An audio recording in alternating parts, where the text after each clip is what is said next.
Hello! Welcome everyone to D6, where I, RGM, bring together several friends from across the internet to play on a D&D live stream show. Oh, wow. Everything will end in a question. Will it? He didn't gather us from the internet. He has us gathered in his closet. Help us. Let us out. Help.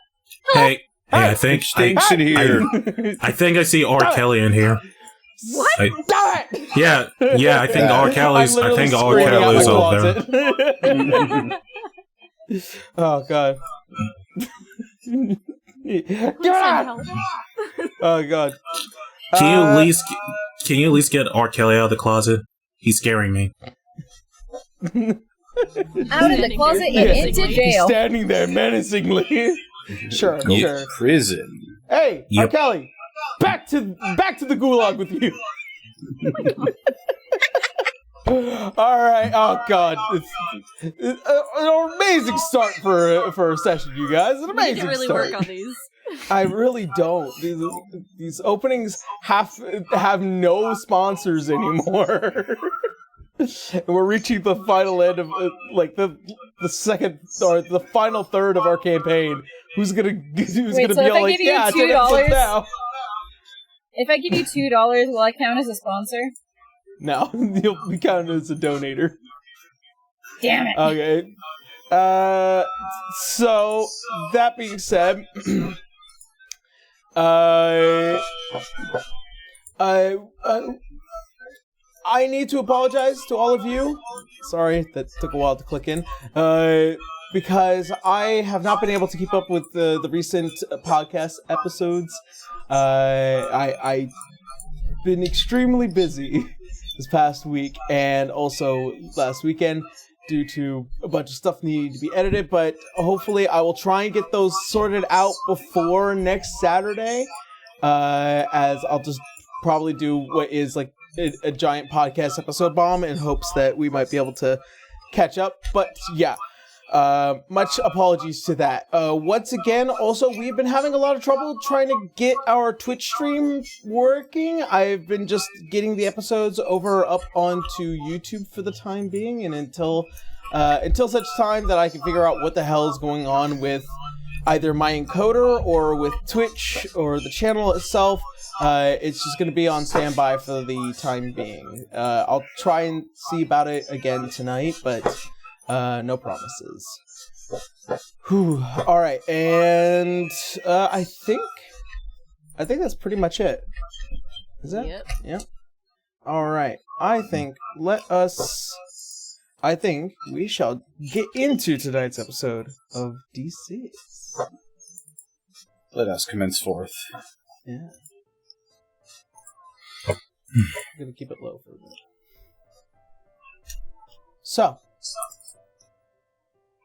where we had last left off. As our adventurers go undercover into the Dawning Academy, as well as the Thorm Scholars, you guys have begun to find out more and more of the secrets that happen well within this academy, as well as its rather Wallenstein first culture. There is many secrets that you guys have unveiled. Bruh and Dante, as you guys had tried to seek out what happened to that wall with the woman that looks much like Igwelv in a way, as you guys had descended to find what is this large electric blue multi-legged snake-like creature, and getting thrown into the belly of the beast, or in other weird ways, also having to deal with the combativeness of trying to save Burra. You guys managed to defeat it and immediately flee in hopes that you might not be sought after for retribution.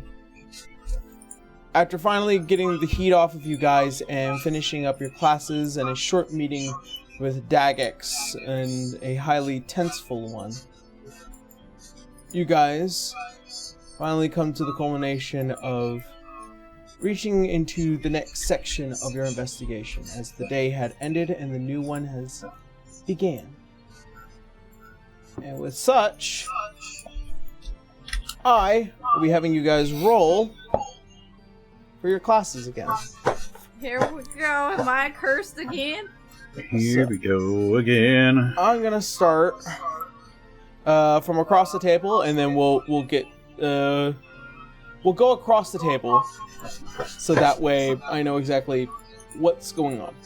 So, starting with Citra, I need you to roll me an Arcana, an Athletics, and a History check. Okay. Arcana, here we go. There's that cursed roll again. That's a 2. She said athletics is the next one. Yep. Oh boy, that is a 12. Okay. Even with the proficiency, boy. And then history. Christ. 16. So 2, 12, and 16. Okay. And I did that 100 D20 roll too. It still hates me. We'll find out what happens in a moment. Keeping that in mind. So, to start off your day along with Dante, as you guys go to your athletics class, or Bruh's class. Bruh, I need you to make a performance, a persuasion, and a history check. 17 for performance, persuasion. 3. And then history, 19. 19. Nice. Okay. So, you performing as per your teacherly duties during this time of class, and getting everybody through what is a lesson of techniques and the history of many of Yimnin's arts and combat. However, it doesn't seem like the class is as enthused as before. In fact, let's see.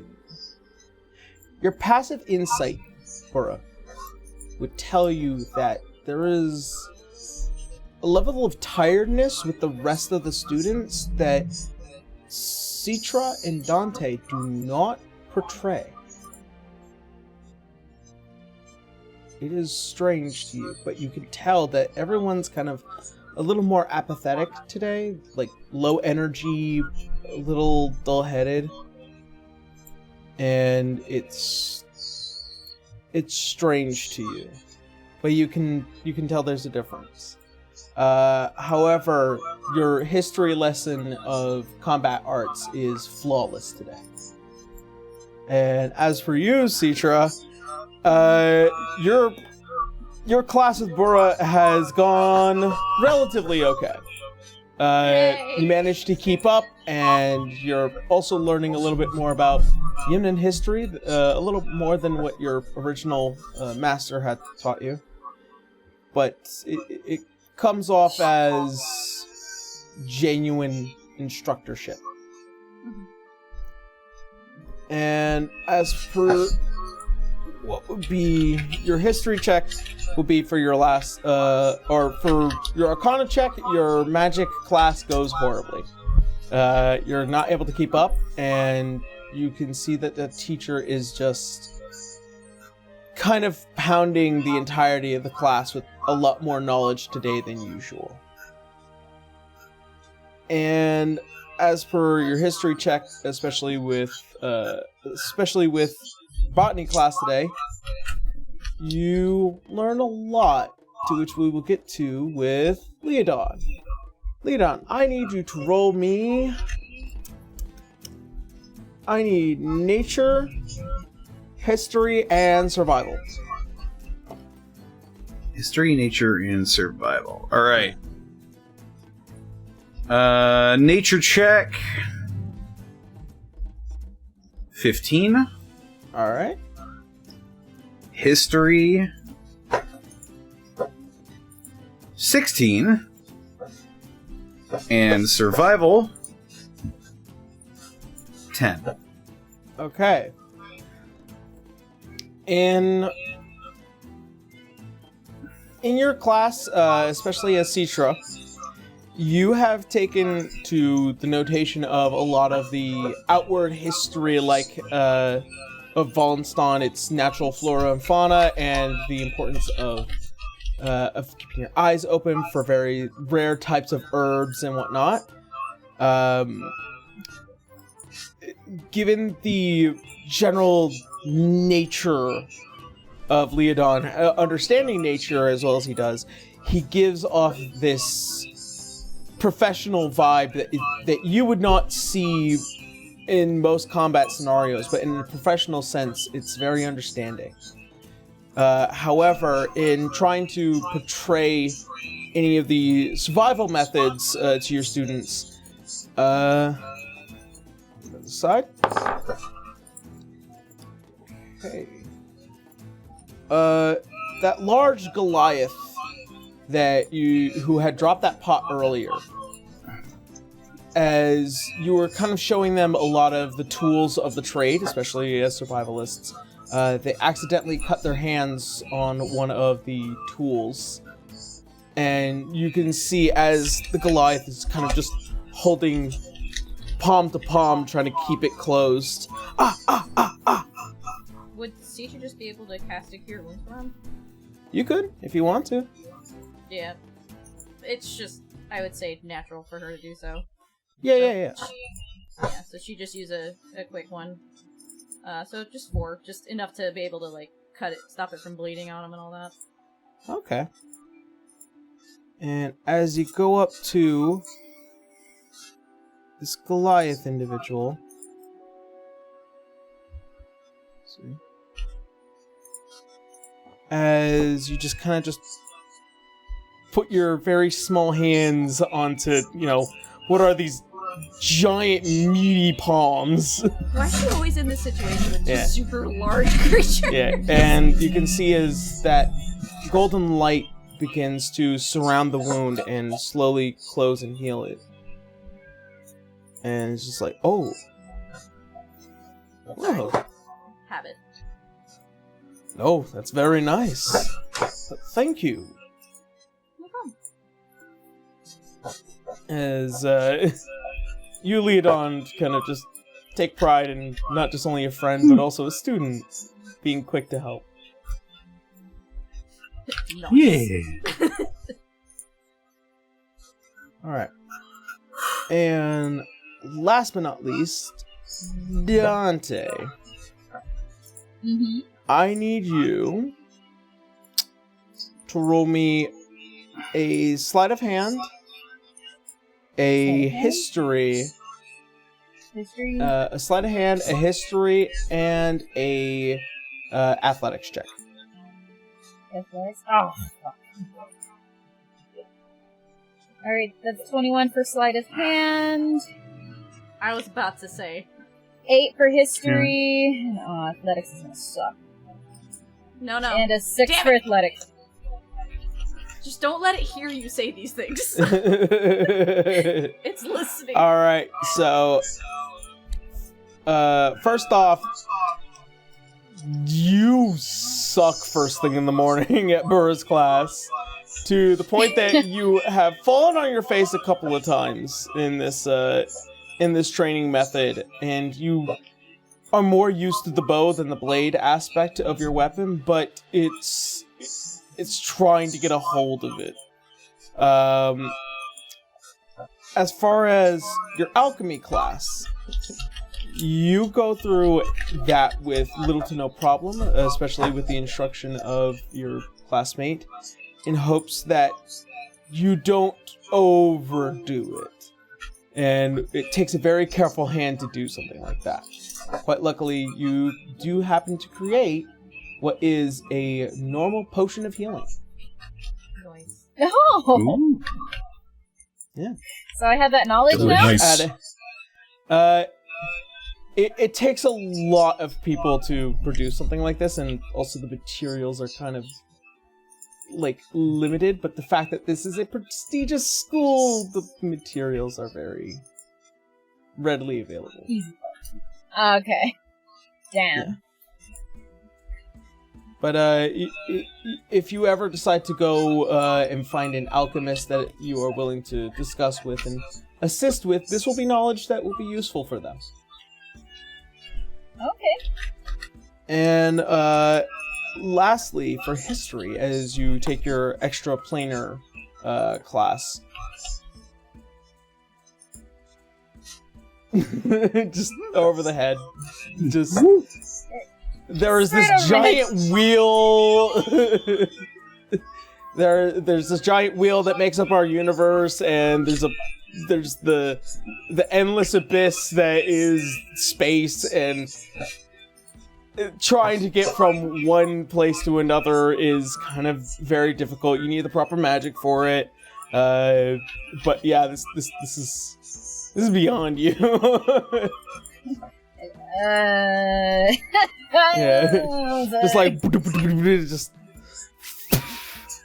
okay. Dante's gonna whisper to himself like, no wonder why Ignis would get lost all the time. Alright. And thus concludes your day's classes. And you may all try and meet in private, should you so desire.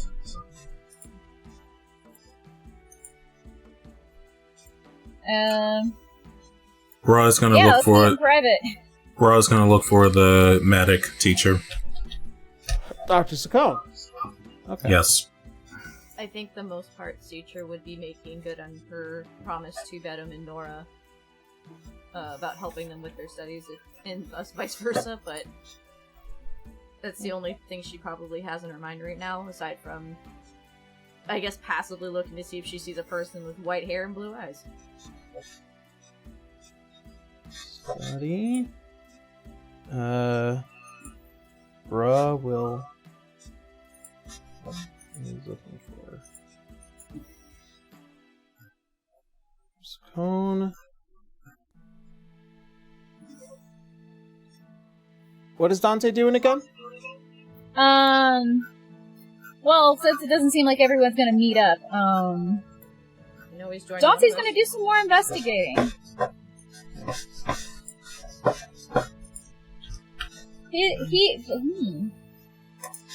And then... I'm wondering, you know what? Okay, meta talk. Do you think it would be a good idea to disguise myself as somebody with blue eyes and white hair? To draw out the other person who has blue eyes and white hair? Or gain the attention of people you don't want. I'm not gonna tell you if that's a good idea or not. That's not my job as a DM. I am the one who decides whether or not those actions have consequences. Okay. Yeah, like, if it's a good idea to you and your character and that all makes sense in your head and how you can avoid certain conflicts, go right ahead. If there's the other end where it's just like, that'd probably be a bad idea, that's also your decision. I'm just here to tell you that the repercussions are endless. Okay. Endless the consequences repercussions. are unavoidable. Yeah. They'll never be the same. Well, I personally don't think it's a good idea. I was just trying to spitball here. You know what? I think Dante would actually go a little bit more, I don't know, secretive? I guess crawling around the tops of the buildings, just trying to get a look of what's going on. Isn't this whole place kind of like castle-like? Yeah. Yeah. Don't fall, please. And what will Leodan be doing? Well, I will probably be making good on my promise to help Jade. I'll try to see if I can find any records of her brother. I'm assuming she would have told me his name. Or I'd be looking for an alabaster as well. Okay. Given all of your guys' disbursements and trying to do whatever it is you were doing, I'll start with Bruh. I'll start with the teachers for right now. Okay. And as you, Bruh, begin to look for a teacher or look for the doctor, you are aware that there are the medical offices near your classroom. And you can easily find her as she is currently in what is this, I would say, about 9 by 9 foot, room. And you can see as there are just like one window that kind of just looks out into one of the hallways, and as well as what looks like to be cabinets full of tinctures and various potions, and what are these large bookshelves that currently line one of the walls full of what is potentially medical records. And as she sits there, she looks up towards you. Mr. Takano. Hello, Professor. I was hoping I could have a moment to talk to you. Surely. As she takes off the glasses, you would notice that she kind of has that same color eye that you have, the yellow eyes under the glasses. And what is it that you wish to discuss? Can you play the sad music, please? Let me see if I got... I'm sure I have something. Yeah. I feel like that's the first time any of us have suggested for the music to Yeah, change. right? I didn't know we had that power. I need you to set the mood. Yeah. It is kind of hard for me to explain, but before I came here, I lost my dad. I had to, say goodbye to him recently. And, truth be told, when you caught me at that wall, I was actually...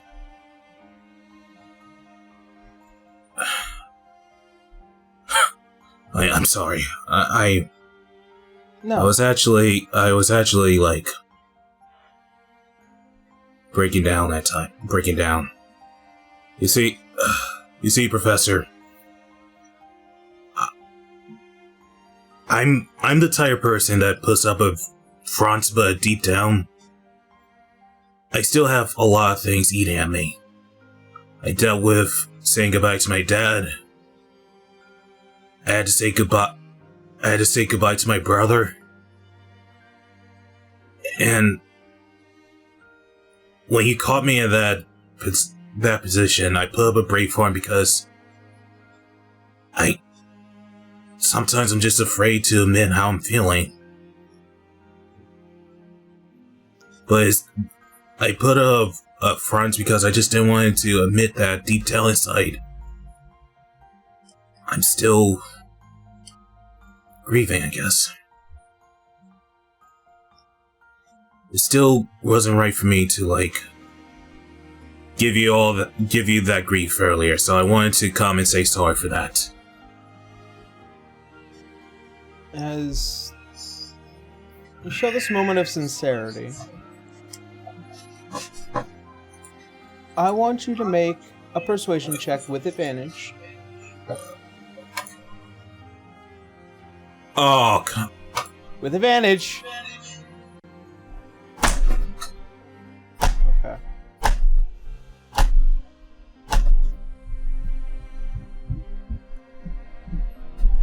It is difficult to express my...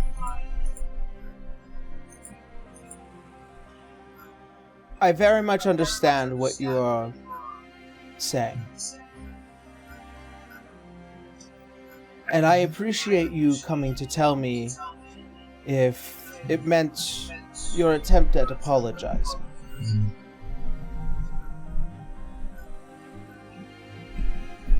Such things cannot be easily forgiven.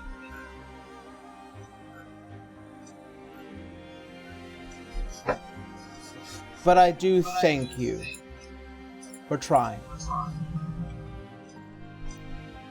and I accept your apology. That doesn't mean it was right, it just means it was conflicting. Is that all, Mr. Talkman? That is all, Professor. Bruh walks out. As you walk out, make a perception check for me.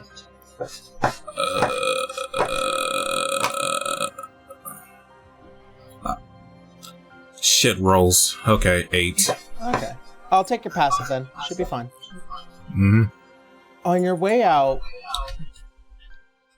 you do notice that there is a small stack of books on the corner of one of the desks. And one of them has a oddly familiar symbol. It is the shape of a diamond with an eye in the center and what looks like to be flames bursting out of it.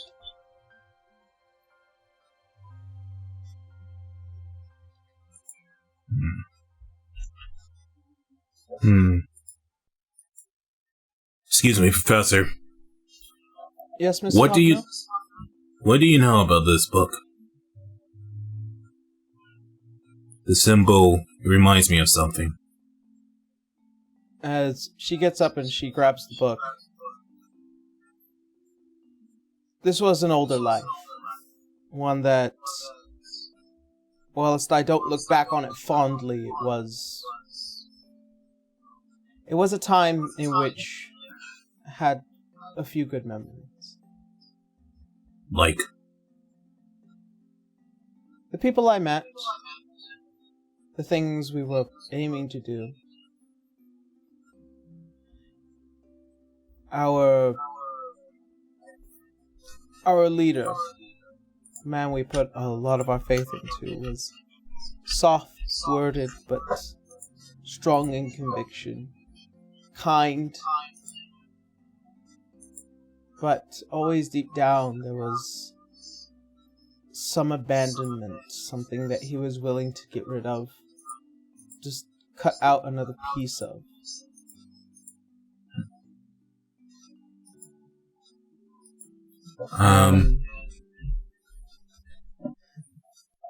So sorry.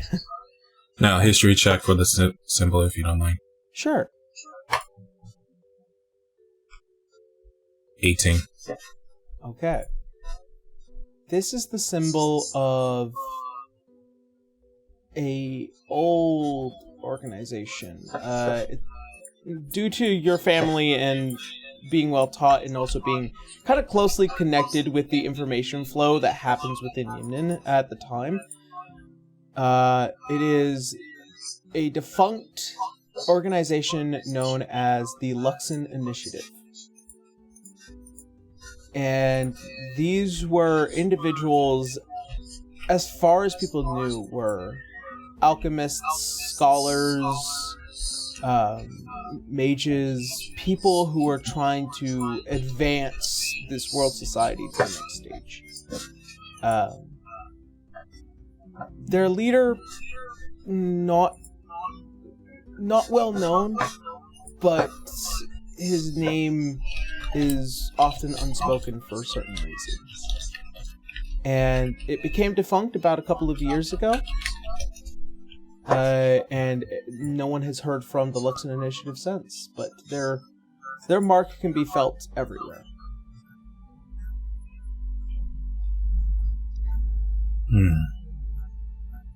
Interesting.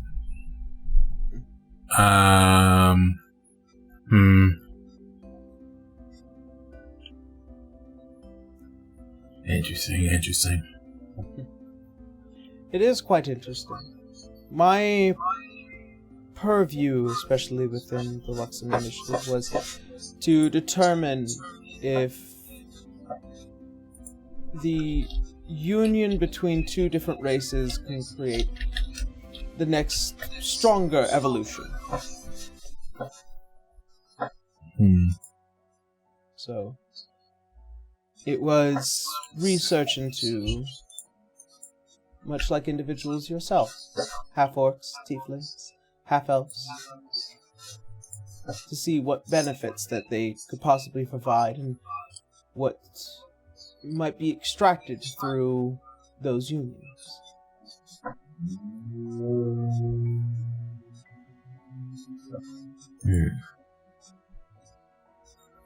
Huh. Interesting. No, I was just curious about the symbol. But nevertheless, it caught my eye for a second. Anyway, I'll be on my way. Hope you have a good one, Professor. You as well, Mr. Topna. And thank you. Yeah, it's not a problem. Cora walks off and try to reconvene with the group. Alrighty. Next up, Leodan. As you return back to your small space, as you walk in with many books in hands, you can still see as what is a very patient Jade Alabaster. Oh, Leodan.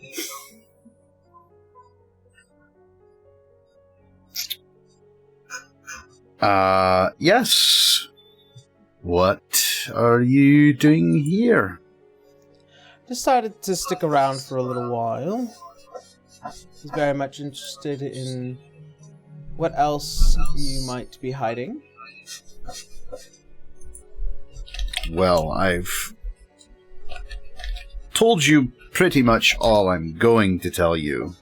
The rest is irrelevant and secrets that you're better off not knowing.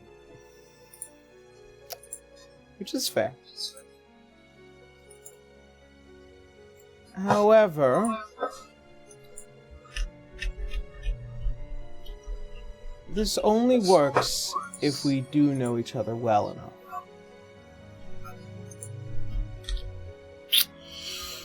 And All right. I can sweeten that deal with the notion that something is going to happen to me. Sweats a little. What exactly are you referring to? There will be a meeting. A few notable teachers, some whom I would have considered to have some inner circles, are convening tonight. They'll be making their way into what is the food court, and hopes to have a drink and a private discussion over some matters within the school. It is our opportunity to hopefully try and enter and maybe get a little bit more information, not just only for my brother, but also to this Alois Azure that you speak of. Teachers meeting in the food court?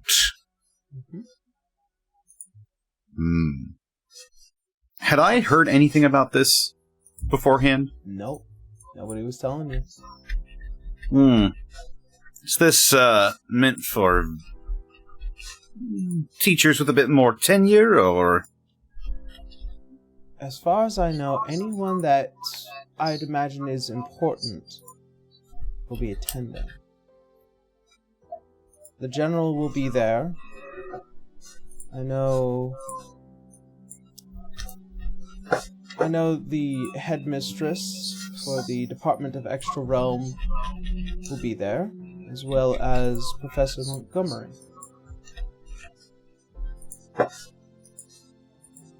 Oh, as well as Catalina Bright will be in attendance as well.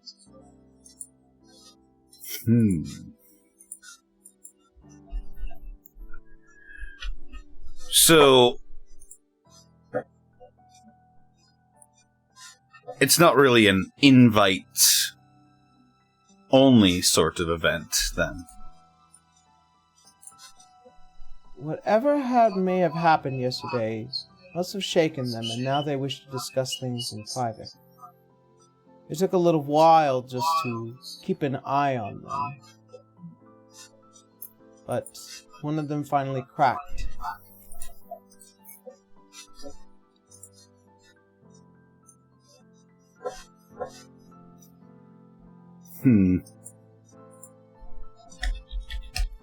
What do you mean by cracked? Usually they try not to discuss these matters in open. However, whilst you were away, I performed some scrying magic of my own. As far as I am aware, they're all meeting tonight. It will be shortly after all the students have been confined to their dorms. That way they can maximize privacy.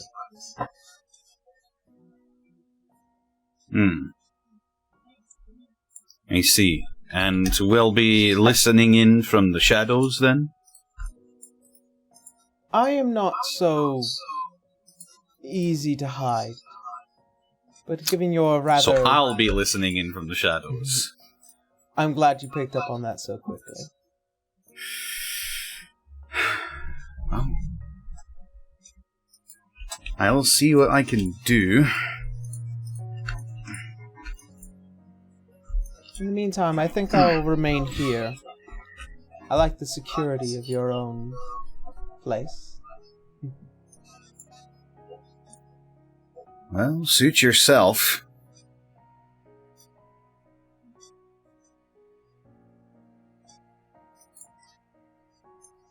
Whilst we're killing time until nightfall, how about you tell me some stories, Leodan? Stories like... Where you're from? Surely this whole act is not entirely as stoic as you present yourself to be. Well, I actually originally come from a tribe of nomads. I was found when I was just a babe.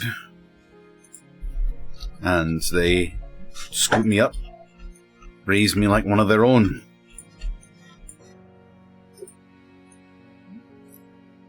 I'm not originally from Wallenstein. Me and my brother were adopted from one of the major families. We lived in Hollengrad. Rather rough territory. I've been once. It's not a nice place. Well,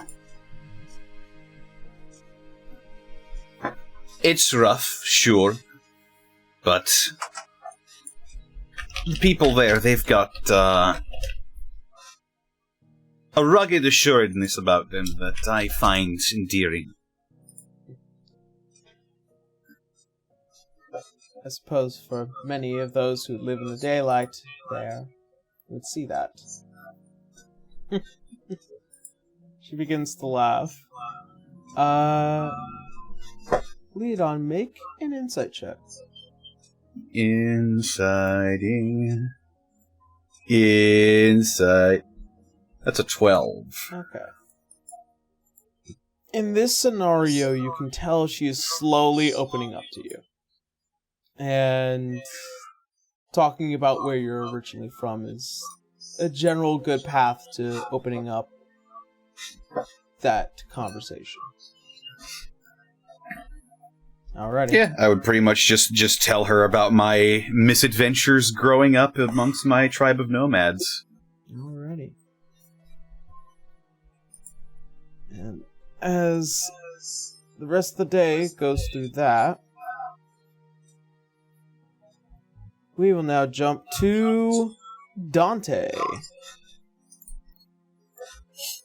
Alright. I need you to roll me an investigation check to start, as you are currently going about trying to collect information. Alright. Alright. You name the goddess. That's a nat 20, baby. Alrighty. Ooh. You better start spilling some fucking secrets. You, like a shadow in the night, begin to use the general methods that you have used for much of your life in collecting information, understanding how to perform heists, getting information about that Bahir that was below the school, getting information about more and more about students turning towards apathy, like they've been tired all day today. And more keenly, there is apparently a meeting between a couple of notable teachers, but not all of them. And it will be happening tonight after all of these students have been confined to their rooms. That Bahir, however, you hear some secrets, some stories, as you hear what is a conversation of Catalina Bright with another private individual who seemingly does not reveal their face.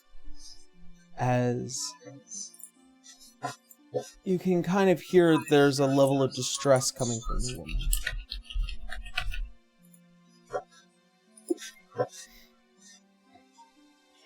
We have methods to assure that it will not stay the way it is, but we need to figure out who it was exactly that assaulted the Guardian. We cannot have anyone outside reaching below this school. There's much at loss if people find out what is really going on here. Now, seek out our friend. I'm sure our Guardian will be alive by nightfall. As this individual goes to turn, cloaked and slowly moving away, you're already gone in an instant. Given your passive stealth is 21. Yeah.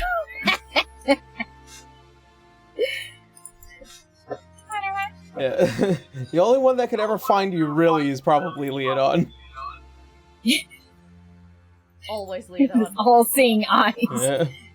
It's his special eyes. Specialized. As the conclusion to your investigation and this information now being fed to you, you also now come across the option to trying to scale these buildings in order that you might be able to see more, or it will assist in your investigation. So I'm gonna say, with your passive acrobatics, as you begin to kind of just slowly parkour your way up the school sides, and you begin to have a little bit better of a view as you reach to the top of one of these buildings. As you look down, you can see with what is many a student and teacher walking through the main courtyard.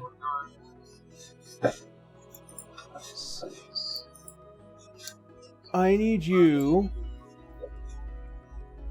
to make me a perception check. Perception check? Alright. Yeah. Alright, well, let's hope that I get another really good roll. That is a 22, baby. 22. So we know where all the good rolls are going tonight. You do watch down as you begin to see many of the students being making their way through the courtyard. However, two faces pop to you. You see a young tiefling girl. She's here. And two, you notice a very unfamiliar face has entered the school. One that, after all the faces that you have seen, to which, when you were at the orientation, you would have noticed every teacher and have caught what could be various students that are not within your own classes to be familiar throughout these days. But this one is unfamiliar to you.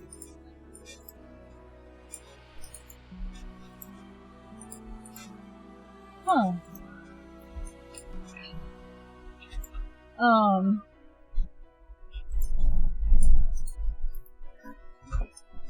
Can Dante see where... Is the unfamiliar face with the young tiefling girl? No.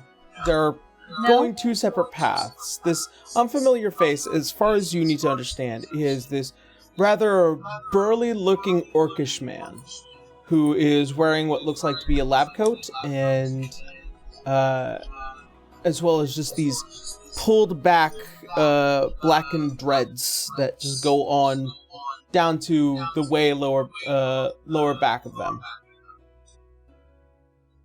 Okay. So you're presenting me with two choices here. Yeah. I see. So, naturally, Dante, spotting the tiefling girl that he's been looking for, is going to try to get to her from where he's at. Okay. As you are going down a building, instead of scaling, going down is a little bit more difficult. I need you to make an acrobatics check, but with advantage. Because you know your way up, you probably know your way down. Okay. Yeah. 16. Okay. As you slowly scale back the side that you came from and slip into the shadows. You making and bobbing and weaving as this blue tiefling man. And by the time you finally get across to what is the food court of what you see is a short, not really a class, but like you can see what is a group of what is the younger individuals that make their way within this academy. And you can see with what looks like to be, excuse me, get my notes.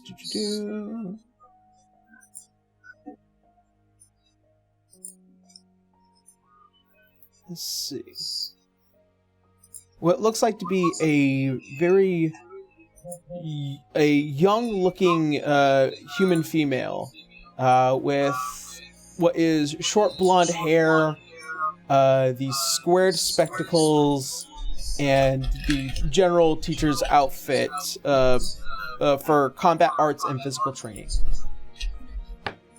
And she's currently just like slowly guiding the young ones to lunch or dinner in this scenario. Okay, Dante's gonna kind of sneak.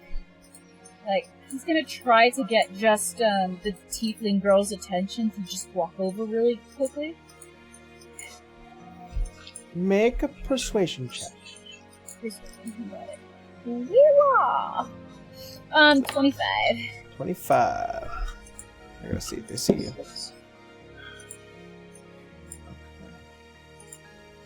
As the teacher turns their back and they begin to lead off the rest of the students, and you're just like, it's like, hey, you, come here.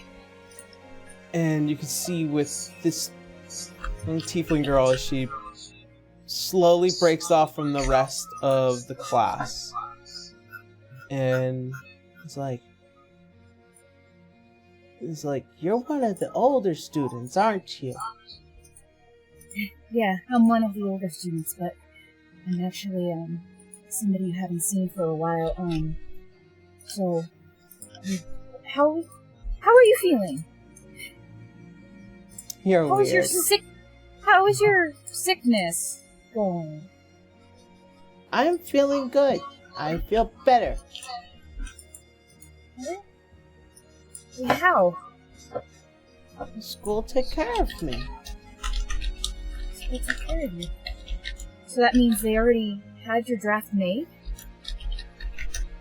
No. Sorry, I should have prefaced. I know your father. Dad! Well, they said that Dad wasn't gonna show up for a long time. And so they were already ready to make sure I was taken care of. Wait. Your father didn't mean to let you go. It was against his will. He really didn't want to let you go.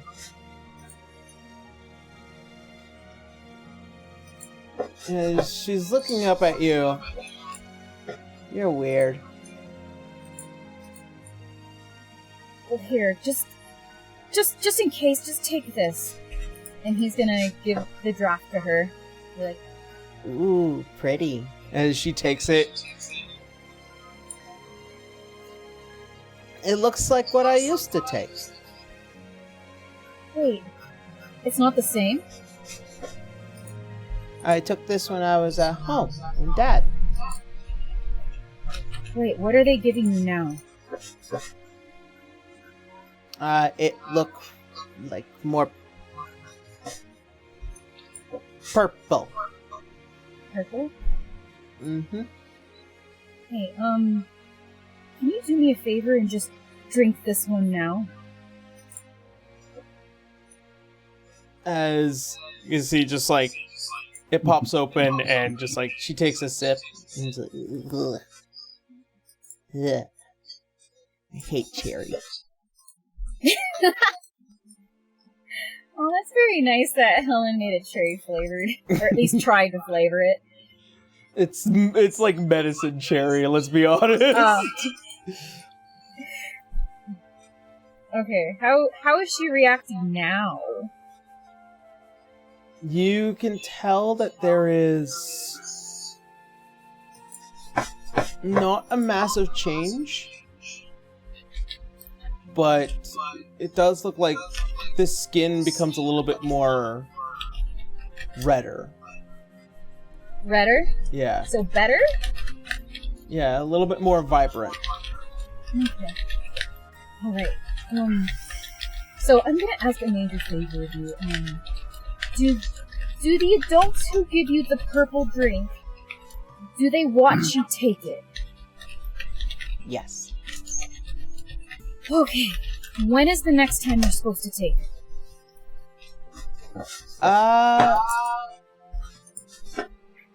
Teacher just tells me. Just tell you. Okay. And before the conversation can continue, you can see with what is that young woman from earlier, she makes her way over here. Victoria? Victoria! Oh, goodness. So easily distracted, this child. I am so sorry. As she goes to grab the child's hand, I'm very, very sorry. I'm glad that you were able to keep her here. I was worried sick. And she's like, I'm fine. It's like, I'm sure you are. I'm sorry. You are? Philander Anders. Mr. Anders. Sorry for the inconvenience. No, it's perfectly fine. I'm very appreciative that you were able to keep them here. Well, we were off to go and eat, weren't we? Yes.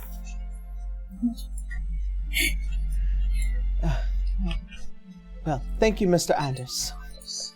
Thank you. Oh, and your name, just so I can formally address you. Oh, I am Professor Arturia Athlon. Arteria Athlon. Yes. Well, make sure this little one doesn't wander off again. You know how they're young. Absolutely. And, easily distractible. Oh, with this one, very much. But she's getting better about it. Yes! Okay. Alright, well, Victoria and Professor. As you go and leave the two, you manage to get as much information from a child as you possibly can, as they are not exactly the most coherent at this age. Well, a new question has been added to the roster. What is the purple drink? Oh, goodness. And with that is the end of Dante's investigation. Citra, Yeah. you have started a study group. Somehow. Yes. One with a negative it is starting. I think she needs it more for herself. And through this study group, I would say for flavor, after going through such a hard Arcana class this time around, she just looks beat. Like, I'm embarrassed. Like, oh. as you can see, as Benham is like, rough day today, wasn't it? A little too rough. You can see as Nora's like, she had a very difficult time in the, well, physical department this morning. Uh-huh. She's just like kind of hanging her head in defeat a little bit. And then Benham's all like, and also you were kind of very unfocused in magic class today. Okay, I get it. It's just, I'm getting roasted. It was just like trying to keep up with all the information. It's just like, they're both kind of worried. It's like, it's okay to have a bad day, you know? I mean, it could have been worse. That's true. I would say after, like, yesterday, she's probably a little tired, too. It's just the panic, you know? Oh, yeah. But nothing, I guess, would be on the same level as, I guess, the lethargy, or what do you call it, that the other students are portraying? Kind of this apathy, lethargy, like, everyone's, like, low energy. Is Nora and Bedham also showing that? These two are not, strangely enough. Would Citra have noticed it before? With the other students? You would have, yes. Yeah. She'd just kind of sit there, like, probably just going through some of the notes she tried to take. She'd just kind of hold up her head going, did everyone seem kind of tired to you today? Besides me? As two look towards each other, and then back at you. I did notice that. Seemed like everyone was unfocused. I mean, you were fine. You were great. It's just everyone else was oddly not functioning well today. Something happened? Nora kind of stretches over. I don't know. Sometimes it kind of happens within school. It might be just the seasons, really. I mean, I guess. It just seems really weird that just a good chunk of us just out of it. And I guess, like, passively, she's just trying to look at her notes and she's just kind of comparing it to the rest. Just trying to really kind of... She's actually taking it pretty seriously. After what has been a few hours of a study lesson, it starts reaching towards that dinner hour. As you can see, as Bedham and Nora, as they get up and finally stretch from this long study session. Okay, I feel like I could definitely go for something big in my tummy right now. Agreed. I think my brain needs a break. Nora's all like, and I feel like I also want to go to bed early. I do have a thing tomorrow. Yeah. I have a quick question for you two. For a friend of mine was looking for someone in the school. They said they were a student. Have you ever seen someone with, like, white hair and blue eyes running around? I would think that stands out. As you say that, you see as Bedham's all like, actually, I do know somebody. Citra is immediately focused on that. Yes, they were here during the last season, and I was taking some extra classes at the time. They were very kind, well-spoken, and a little distant as well. Their grades were phenomenal, by the way. They were practically unmatched, and the testing was almost easy for them. Some of the magic that I've seen them do was phenomenal. So, prodigy level. Yes. And I tried to approach them at one point, and they were kind to give me the time of day, and I kindly asked them where they were from. And they simply said that they were a native of Wallenstall. Not much of the conversation went past that, and I said that she looked very nice, and she said thank you, and that was it. So you can see us Nora's all like, alright, Bedham. And you see it's like, it was nothing within the context of being salacious, I promise. I think Teacher would just accept that at face value. She's not one to judge anybody. Also, I think a lot of that goes over her head sometimes, so... Yeah. Well, if you see them again, can you let me know? Just so I can let my friend know that we found her. That's all. I would have imagined she'd be in for this season. Like, she was a shoo-in during the last. Well, was there like a major break, like a vacation or something? I just got here, so I wouldn't know. Ironically enough, no. In fact, they were the last student to have this room. Is this Teacher's room? This is your room, yeah. Oh. Wow, And coincidences are a little insane. none of us heard that they were leaving, and there was nothing that I could say would have provoked them to leave. They just were gone. I assumed either transferred out or went on to be a scholar, who knows? I mean, you have heard the rumors of students just disappearing, right? As the both of them look to each other again and then back to you. We just thought that they either moved or went to another academy. We weren't told that there was students missing. I've just been hearing odd whispers of students disappearing, so that's why I asked that. I know it's a little weird to just ask you guys so soon into your friendship, but I figured just to be erring on the side of caution.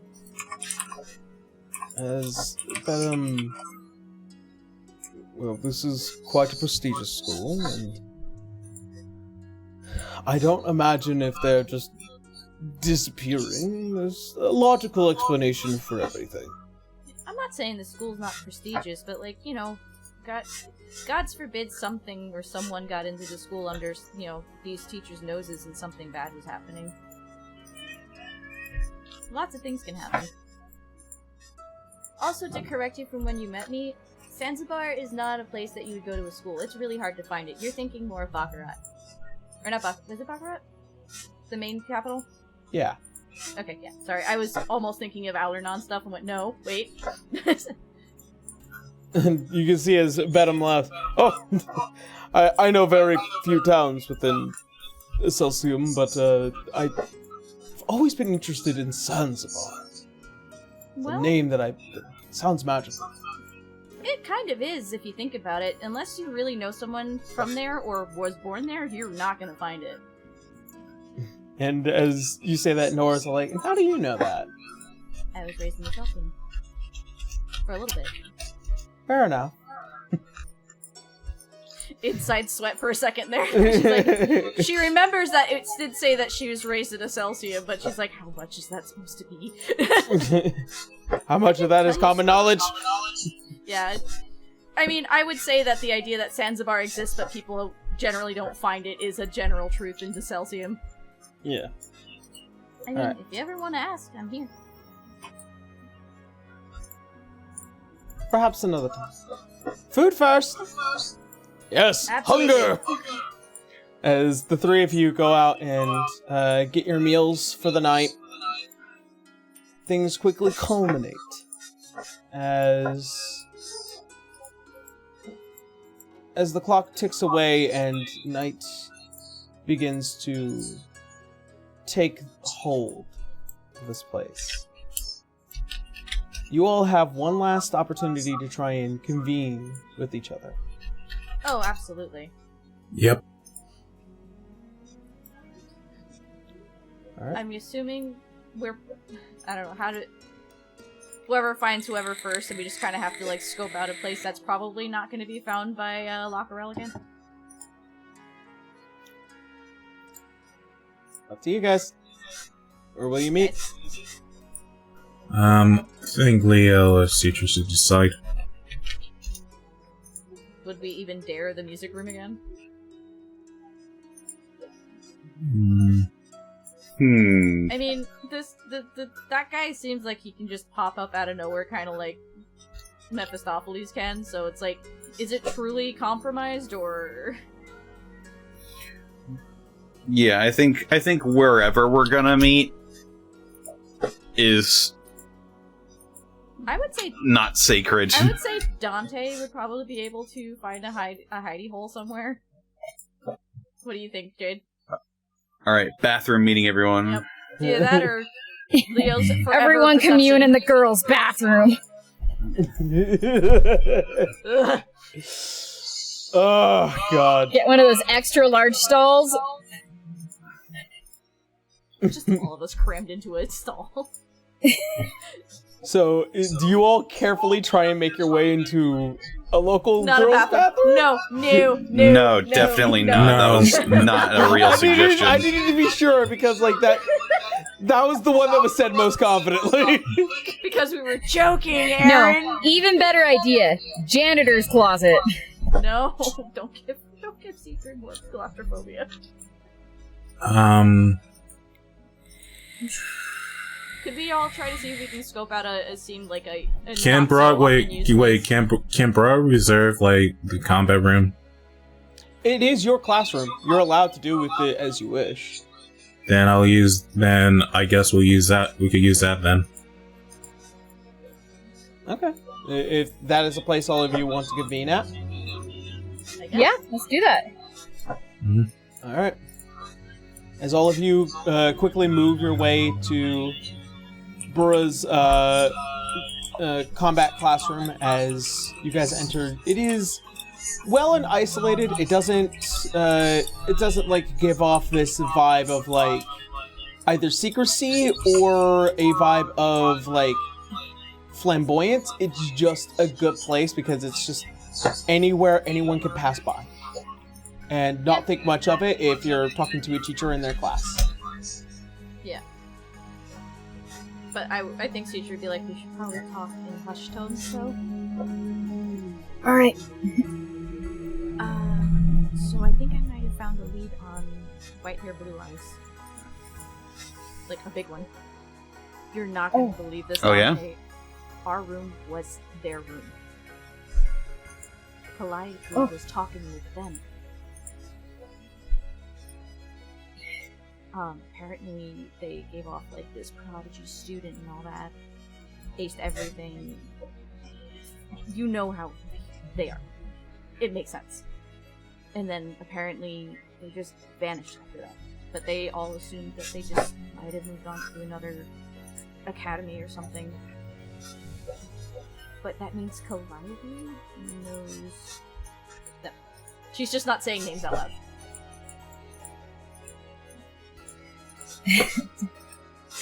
What's his gonna be? Oh man. Also, did I notice all the students being really tired? Did Dante notice this? You did. You did. Okay. It was just giving your passive insight. You can tell the students today were just really Readily apparent to all of us. Yeah. At this point, it's like once it's made known, like you're saying it out loud, do people begin to realize it? Yeah, but like Nora and Venom were fine. We were fine.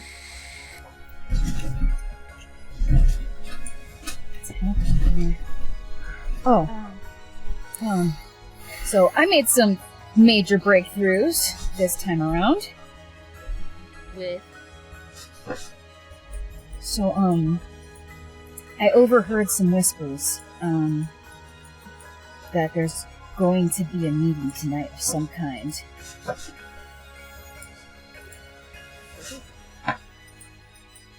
And then something else was also mentioned in that same breath. the monster downstairs. Huh? They were mentioning the monster that got killed, and it should be fine by the end of the night. Or by tonight. That's what they mentioned, right? Yes, they mentioned that someone clearly got downstairs, this can't happen again, we'll deal with it, and it should be fine by tonight, meaning the thing's not dead. Okay. And also, there's something under this school. Not just what me and Bro ran into, but they don't want us going down. Well, you did say there was another door, but you didn't get a chance to get that thing. You would have said this, there was another door at the end, but you guys were in a big battle and shit. Yeah.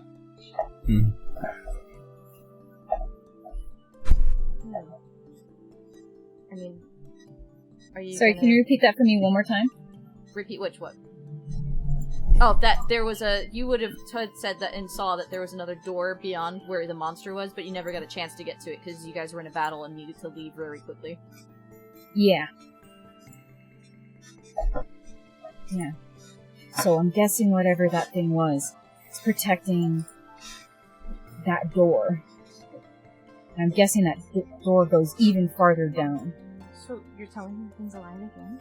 After you killed it? I'm sorry, what? It's like, you're telling me that thing's alive still? Yeah, they didn't exactly kill it. Or we didn't exactly kill it. I was gonna say, it was you. Tech. Connor? Yeah. You were about to say, like, and then it stopped. I said technically. That was us. Oh. So...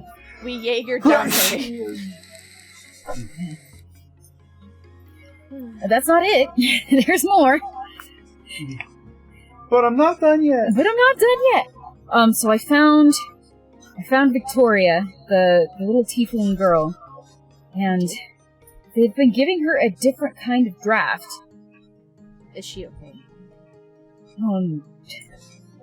I don't know what it's doing to her, but as soon as I gave her the draft from Helen, she seemed to be gaining her color back in her skin. Would teacher know anything about that then? Seeing as she went through the same sickness. As far as what details you're getting from Dante, it's kind of hard to glean off of that, as you're not exactly sure what she means by two different drafts, and you're not exactly sure how that would have affected you because you never had to take a draft. You just went through it.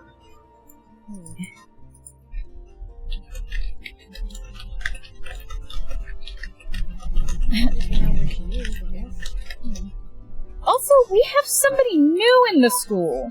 We knew she was in the school, but we now know that for sure she's at least okay, but... You gotta be careful, don't implicate her too much if somehow we get caught. Don't get her wrapped up in this. Well, I mean, we only had one draft, so... Well, I'm assuming we're still trying to get her out. Yeah. But I'm just gonna say right now, if any of you can find out what this purple drink thing that they're giving her is, greatly appreciated if you can find that out. Maybe Zakon. I mean, she seems to be the healer here. With who? I'm sorry, what? Zakon. Donna Zakon. The healer slash the one that was not exactly happy with Buddha for a while. That's Donna Zakon, right? Yeah. Oh. Okay, yeah, okay. Just want to make sure I had the name right. I'm sorry, my brain cell is not... My brain cell is not functioning fairly well, so I had to be sure. Okay, yeah, maybe we'll get around to asking her, maybe? I could try asking how they handle kids with that sickness here. But it just might seem out of the blue. Alright, well, if all else fails, I can always listen around for more whispers. And then I guess teacher would look up the other two. What about you guys? Any developments? Well, all I heard was that there's going to be a meeting in the food court. That might be the meeting you heard about, Dante. Hey, choosing the food court. Well, if it's at night, it's, I am assuming, far away from the dormitories and away from the students. Yeah, they couldn't have, like, held it in a classroom? They couldn't have held it in, like, a secret underground lair? I'm not going to judge place of meetings. We're in the middle of it's essentially a gym. Freaking food court. Anyways, are you supposed to be going? Well, I'm probably going to try and overhear some of the goings-on of what's happening there. Oh, you're gonna eavesdrop. That's the goal. Yeah, you don't want me to sneak around and maybe hear on in that? Because I'm sorry, big guy, but you don't seem the most stealthy. I blink. I don't need to be stealthy when I've got these, and he sort of, like, flicks at one of his ears. Also, he literally turns invisible. Yeah. That's why Citra's giggling a little bit, like... Yeah, I can't do that. Yeah. He just, like, stands a little prouder, like, get on my level. Damn! First off, damn! I think Like, Citra it's leans just over like, to... Like, it's remembering what Fearbolgs are capable of doing, and then just, like, immediately dismissing that. I think Citra leans over to Baruka, like, I think Leo won that argument. Pretty much. Alright. He definitely did. Tee-hee. Does he tee-hee? Does he tee-hee? The world needs to know. It is a mystery. Bleh. Okay, well, do you need backup of any kind? Well, you're more than welcome to... You're more than welcome to accompany me. Okay, well, I'll accompany you, because, but it will... If I get caught, I'll be scrutinized less than a student being out of their room. I mean, if Dante gets caught, you could pretend to be a teacher trying to hunt him down because you saw him out on the grounds when shifting. That is true. I mean, Good I can thinking. play that off very well. You guys can, I can't lie, I'm horrible at it. Well, feel free to come then. Should I try talking to Calliope, see if she answers tonight? Because this seems really coincidental.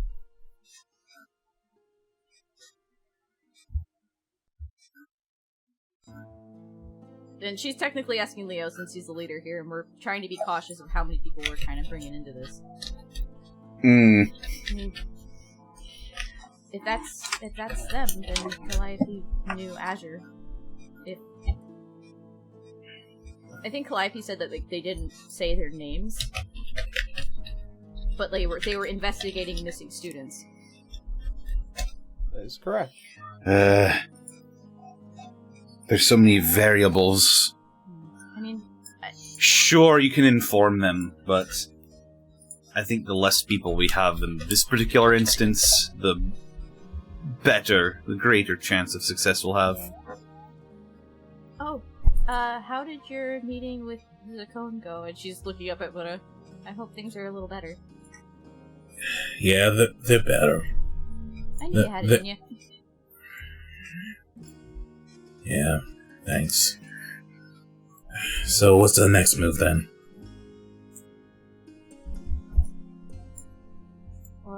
Well, I suppose we find out what we need to find out from this late-night food court meeting. I'll try to get in touch with Daggett to let him know we found out a little more.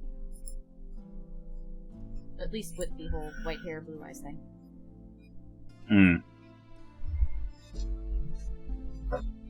Bruh, you do remember that there was a particular mission that was offered to you.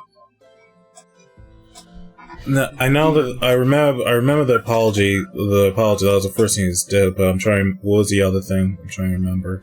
The acclamation of medical records. Anything in particular that might lead you to your investigation. Yeah. Well, since I'm in the doctor's good favor right now, I'm just going to have to get those medical records one way or another. Well, I mean, if you're caught, you could just say, I'm sorry, but the student seemed rather lethargic today. Could you help me with that? Bro has an idea. Bro thinks. Actually,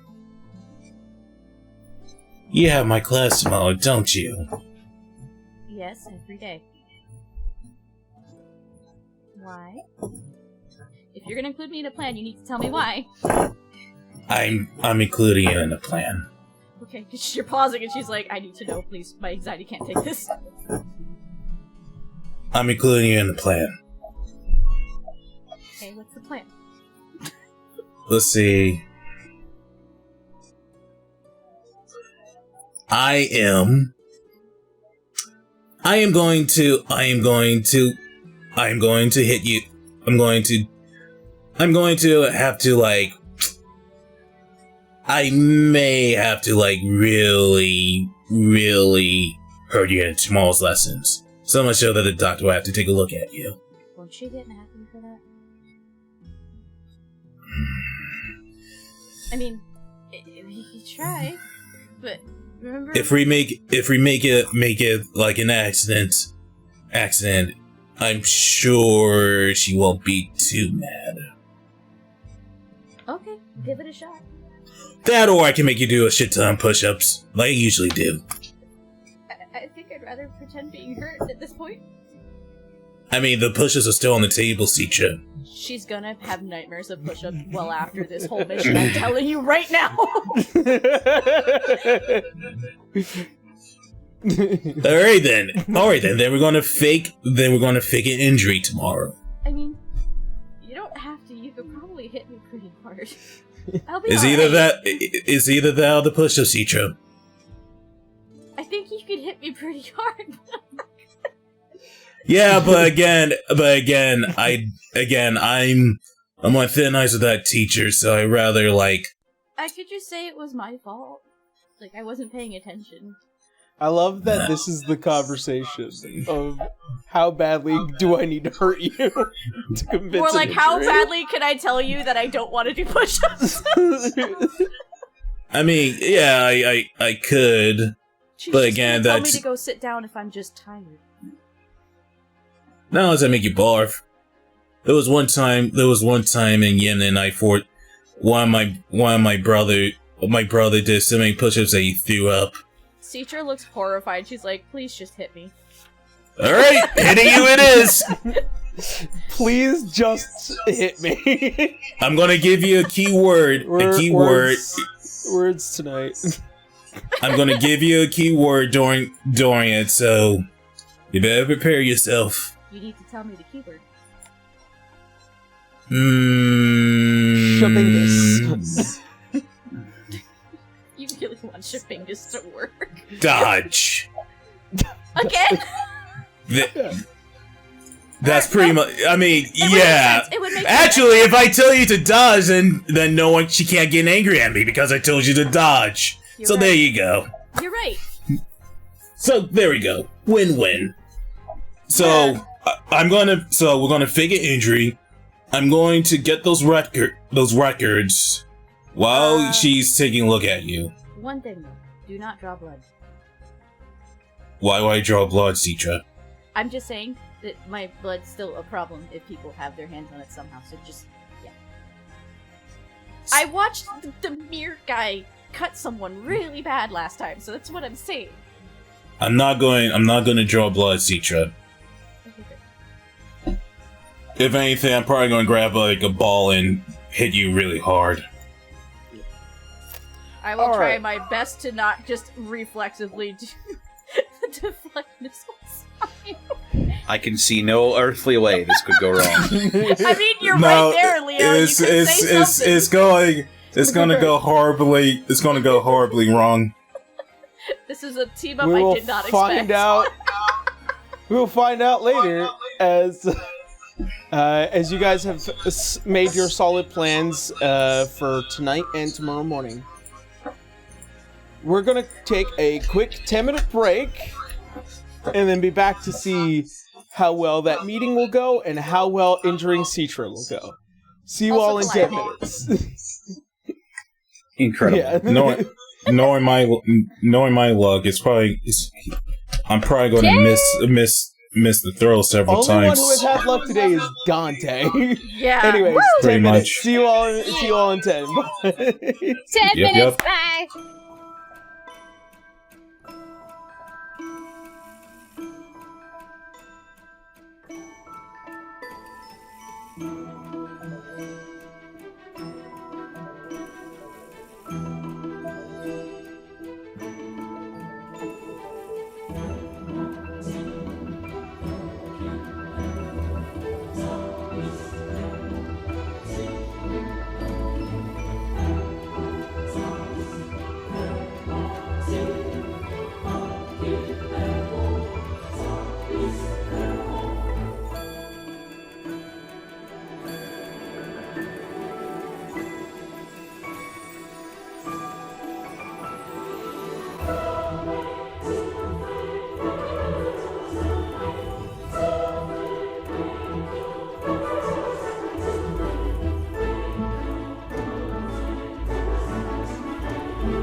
Welcome back, everyone. Check everything. We're back, and we got some plans going on tonight. Alrighty, so as far as everything that has happened, we're gonna say, start off. We're gonna start with the sneaky ones, because this situation could get sticky. As the night comes to a close, and a lot of you slowly make your way to your dormitories, Leodan, you slowly make your way out, and begin to meld well with the rest of the school. As you get down to the main courtyard, you can hear the faint whispers on the wind. Dante. Yep. You are confined to this room, given the level of security for the school. You are well and aware you are on the 3rd floor here, and you could try and make your way down. I will say, it will cost you an acrobatics roll if you try and make it out through the window.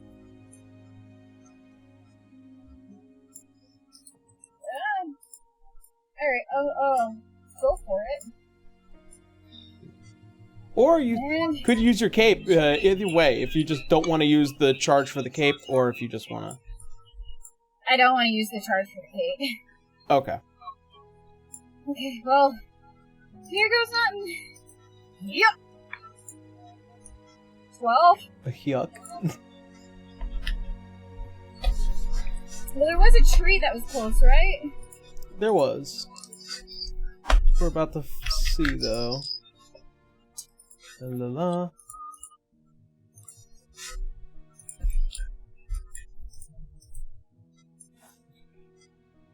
Alright, that should... If Cedra's in the room with them, couldn't she just give him guidance? Try to add like a D4 to that? I'm gonna say because this has already been rolled and considered. Okay. No. Yeah. Okay. Also Fair because enough. it's funny to me. Alrighty. On your way down to hopefully get to the bottom, you manage to grip hold of a stone that immediately comes loose before you... Whoops. And you fall about 20 feet on your ass, and you take 10 points of bludgeoning damage. Oh my ass. It reminds me of Celsius.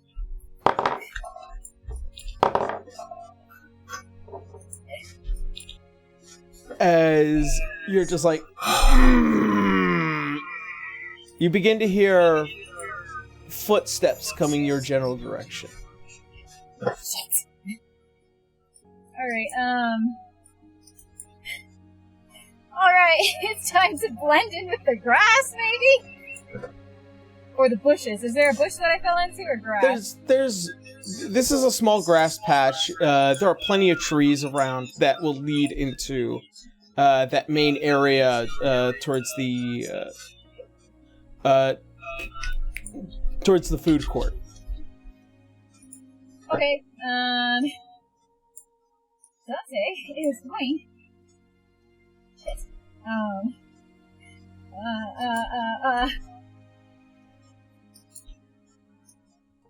Make a choice. Dante's gonna climb up. Alright, Dante's gonna climb up a tree and try to blend in with the surroundings with the skin. Okay. As you do that, I'm going to use both your passives. Your acrobatics is perfectly fine. Your passive stealth is 21, so let's see. Okay. This table is so beaten by that dice. I still say we melt it. No. It's mine. Anyways.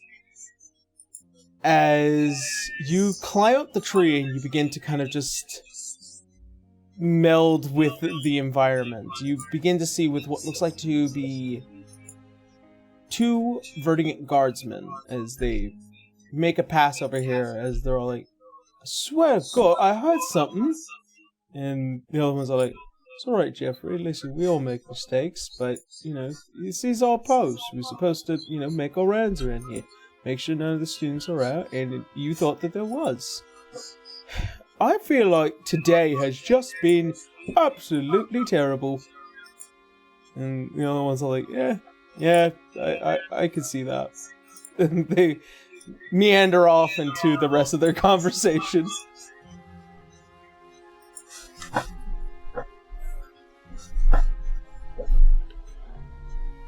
Dante, you are left alone. Okay. Well, I'm guessing I didn't go as high up in this tree as I did try to climb down. Yeah, like, you were able to, like, get up into the tree relatively well. Your passive acrobatics is fine. But it was, like, watching these 2 come by, talk for a bit, look around, and then walk back where they came from. Okay. Well, Dante's gonna sneak back down, and he's going to start stealthing around the cafeteria area. Alright. Make me a stealth check, if not, if it wasn't already high enough as is. Okay. Oh wait. Fuck it. Give myself guidance.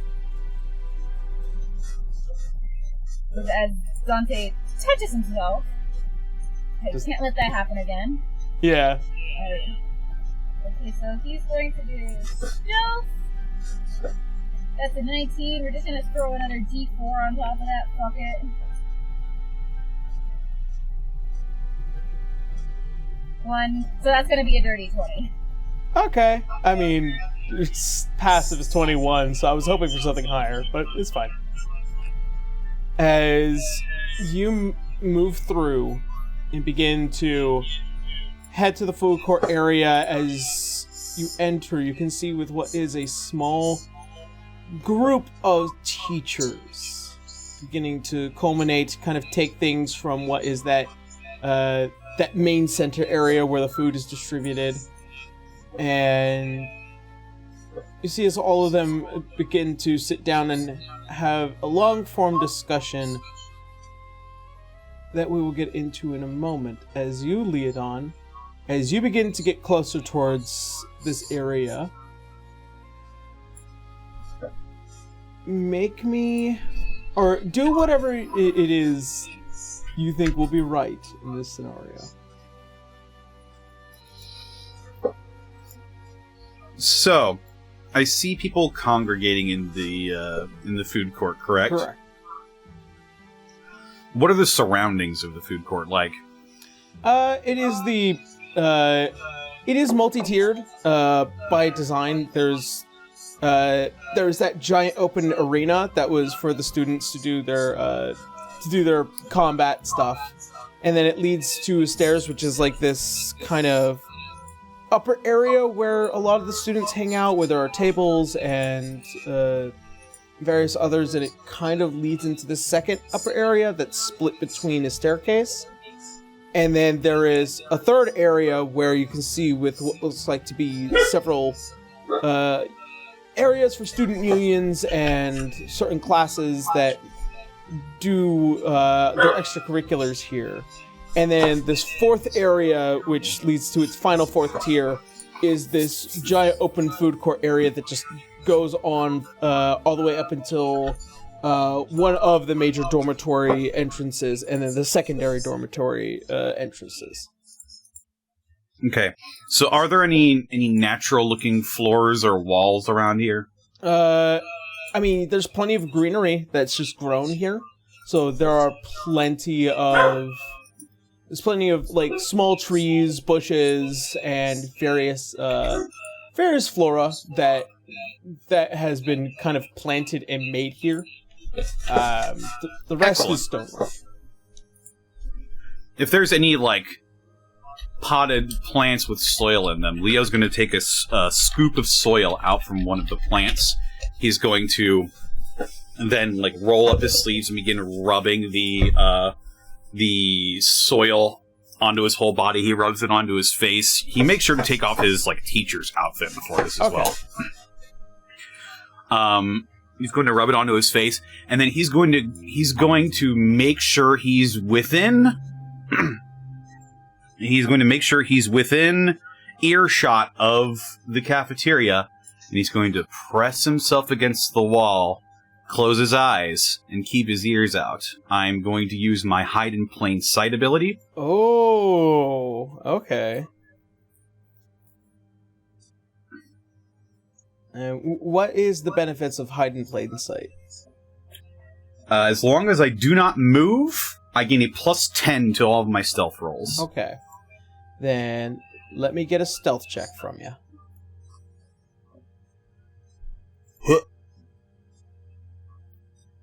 22. Okay. So you and Dante are around the same area. As... Call me unstealthy, Willie. This stealth versus stealth conversation. Are we having a stealth off? Yeah, exactly. Alright. As both of you kind of like, almost like a pincer move, kind of just one side and the other side, you guys get close enough to this conversation.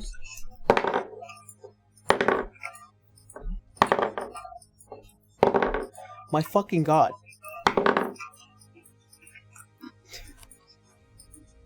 Okay. Alright. As you two would notice that none of them, with probably like what are perceived as like passing glances, none of them notice you.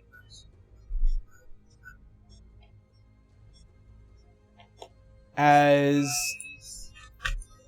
you begin to listen close, you can see as Catalina steps forward.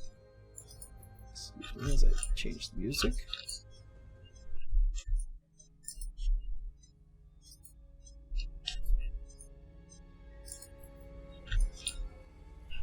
As she steps forward, hopefully classes have been going well for all of you. As they kind of just nod their heads.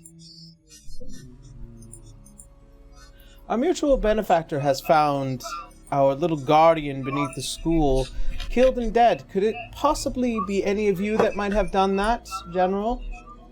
As he looks up, do not blame me, woman. You know it would let me pass.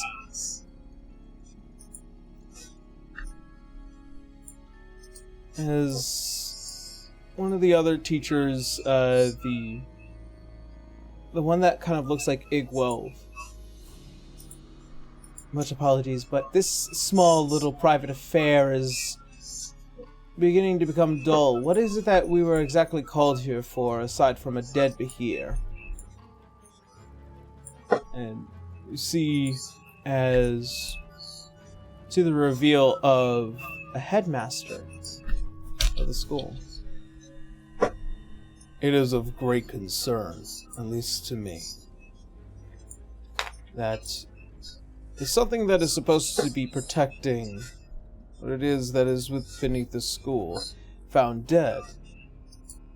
There is the possibility of spies making their way into our classes. And Catalina approaches. I've had my concerns since day one, Headmaster, that the possibilities of foreign affairs beginning to leak into this academy. I had told you not 2 seasons ago when we had one of our teachers removed for such discrepancies, that something like this could potentially happen. I was made well and aware of what are those who would take the opportunity to abuse the rather forthcoming desires of this school. I want the students to remain safe and secure, of course, but we are now beginning to push the risk of what we have below. The general is over. That is besides the point. We are in need of another course of students. I elect that we acquire a few tonight. Of course, with the thanks of many of the quiet hands providing many subtle alchemy tinctures within the food today. There are plenty here who we might be able to move without too much trouble. As Zablina begins to step forward, I began to notice that in today's classes, perhaps you were a bit too overzealous, General.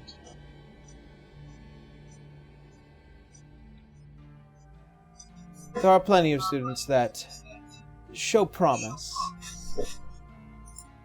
That Greymore child, he's on the fast track to becoming another Arknight. He will do well, I'm sure of it. He needs a bit more time to develop. Catalina looks over. We're running out of time, unfortunately for you, General. We need students now that are capable of being put onto the battlefield. Are you suggesting that we move our plans forward? That is exactly what I am asking. Besides, such expedition can be proven well considering our recent benefit of, well, what we now have at hand.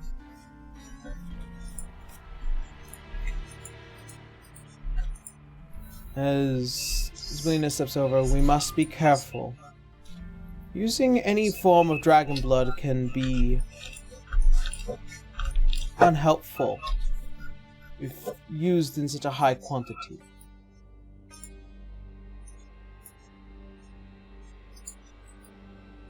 See, as the headmaster begins to look side to side before straightening himself. How many students will be gone?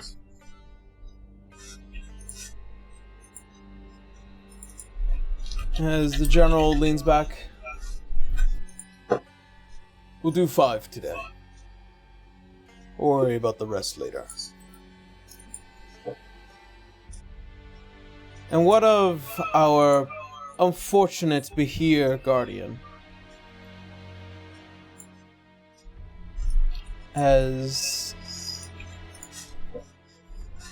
Catalina steps forward, I have certain methods at hand that will assist with this. Worry not. He'll be back stronger and better than ever. Do what you must, Professor Bright.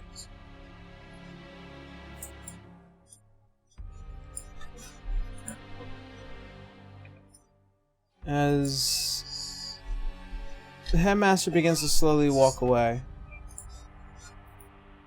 you can see as Zablina speaks to Catalina and the general. Someone is missing in attendance here.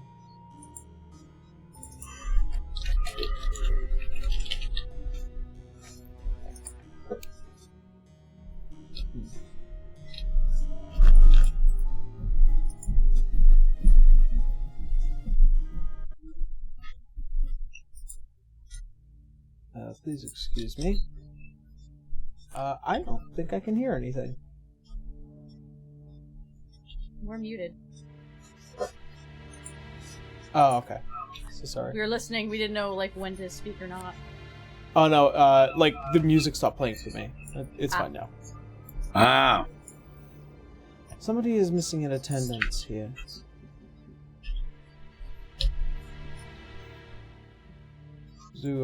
others look over. We'll handle the matter privately.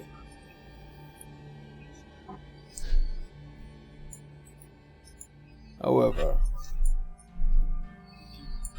should we be including the headmaster in our private affairs any further, they might become useless once our mutual benefactor begins to show their hand.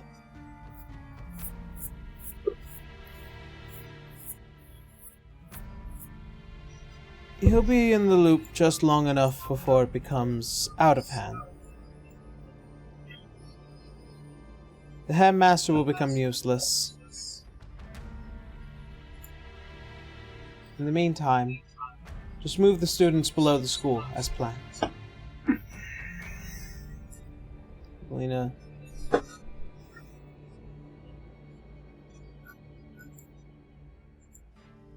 Keep a close eye out, the two of you. There is something obviously going on that is outside of our purview.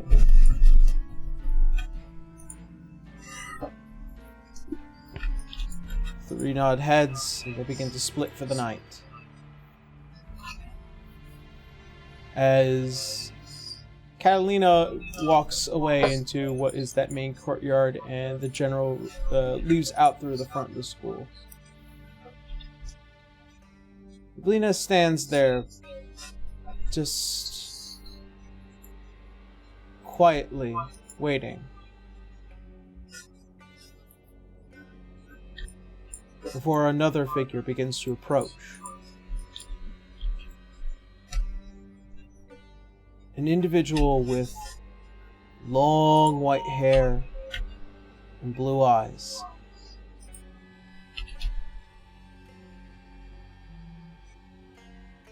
Zyblina.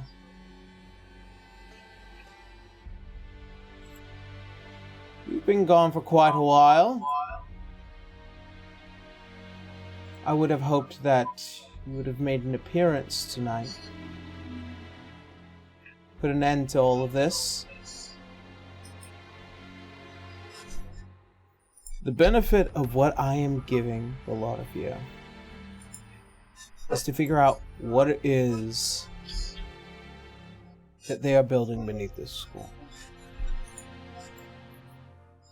White Blood is doing a lot of work.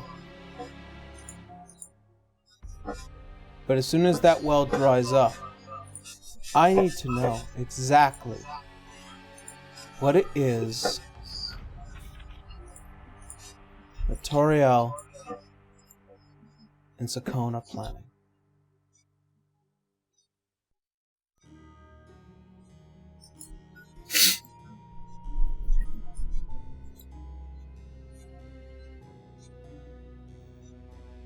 I'll keep an open eye.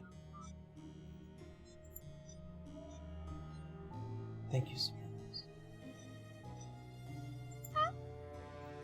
As they go in for a strong embrace before the figure begins to walk away.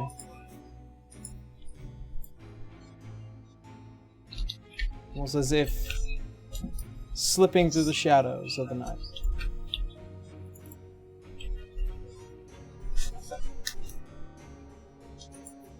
Zyblina begins to walk away into that giant open courtyard area before the eyes trail around the entire food court area, almost as if trying to look for something.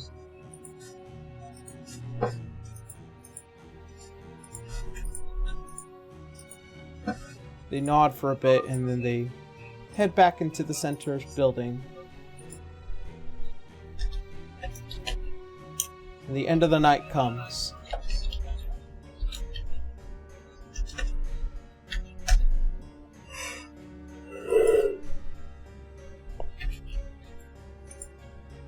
Dante, you return back to your dorm. Leodan, you return back to your room. The night ends. The new day begins.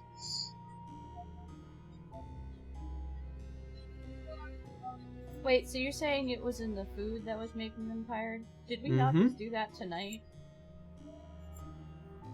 Shit! Speaking of, as the new day begins,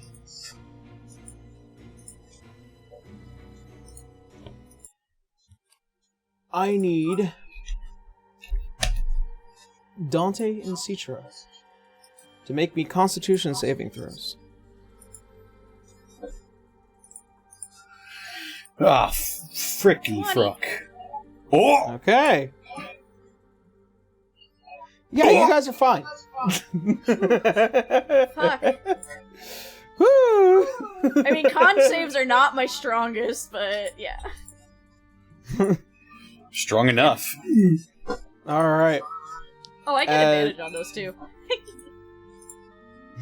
How the fuck do you have so much advantage? It's the subclass for monks, the Cobalt Soul. They are fucking great. Anyways. Also, I also have battle. What was it? The magic, or whatever it is that thing can make Warcaster. Warcaster for the con saves. Only if you're concentrating on a spell. Oh, that's right. But I also do have, if I need to, the thing with my deity. Yeah. Alrighty. And as the new day begins, Bruh, your plan is now afoot. It is in action. Your class has started. Would Dante have, like, apprised Cirta of what just happened? I'm assuming you did.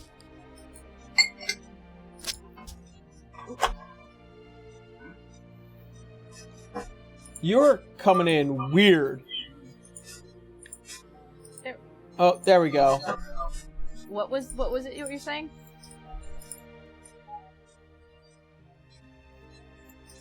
Yeah. Yeah. Warning to Dagix.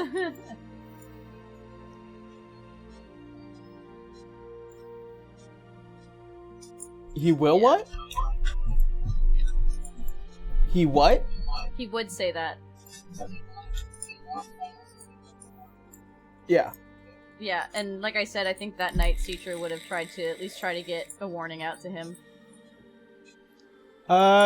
You do try and use your usual contact method. Unfortunately, it's too late in the night to try and get to his intermediary because student. Yeah, but I'm saying if it didn't work at night, could she do it before class, like in the morning? She just has to walk around with that little notice, you know? It basically apprise him of the everything. Yeah. Thank you for not having me do, like, a whole monologue. That's fair. But great monologue, by the way. So, Dante, you are made aware of this as the class has started, and Bruh, there's a ball in your hand. Teacher's gonna be acting tired like the rest of the students at this point. Oh boy. Let's see. Hey, rookie! Dodge! Throws a... She's just walking into class. Like, huh? You may have actually just caught her off guard anyway. Yep. So you want to automatically fail? Yeah, absolutely. As you throw this ball, improvised weapon, as it just, that ringing rubber sound as it smacks against the head, and they are just put on their ass. Just like, head, feet overhead, just poof, there she goes. Ah, shit! As the entire class goes, ooh! She's like on her back, and she just barely raises a hand to her head, like, I could say if she took the hit, her nose is definitely probably bleeding a little bit. Ah, shit. As you see as the good doctor, as she's approaching, my goodness, as she gets down on a knee and, like, holds the back of your head and just, like, grabs this small handkerchief from the pocket and just, like, puts it up against your nose. Okay. Keep it up. Wait, is she bleeding? Wait, is she bleeding? She's bleeding. Ah, crap. No, doctor, let me take care of that, okay? We need to take her to. We need to take her to my office. Come on. Yeah. He begins to like pick her up and like slowly like just like keep it leaning back, lean it back. Bruh's looking at her pockets to make sure to see where's the handkerchief with Citra's She's blood. holding it to her nose. Yeah. Oh. Like, she's not even acting. This fucking hurt. Yeah. And You know, the rest of the students are all like, so is class like canceled or Class,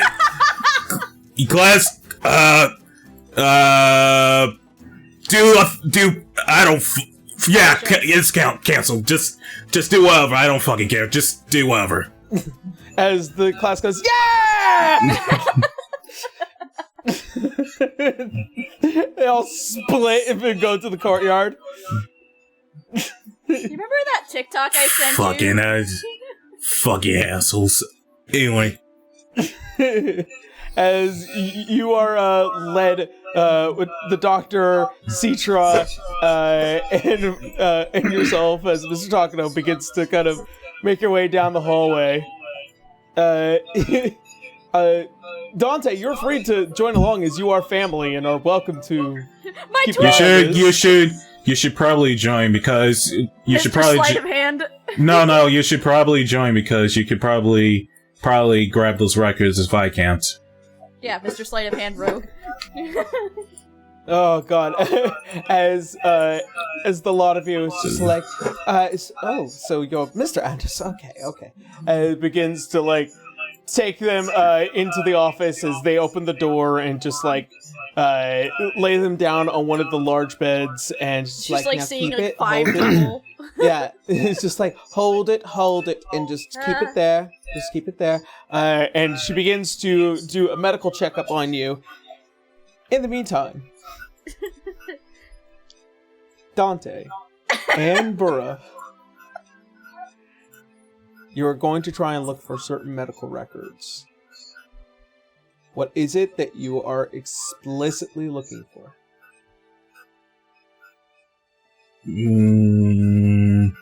Well, try and remember the exact medical records that we need to look at the medical records for a student, right?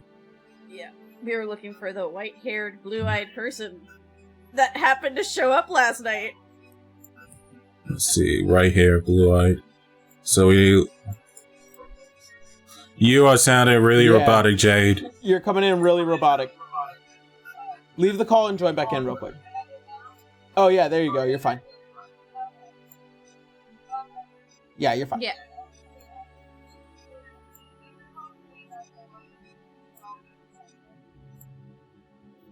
I think so. There was no name. It's just like the description keeps popping up, but the name is never brought up. Yeah, sorry, I have melt brain, so I don't think so.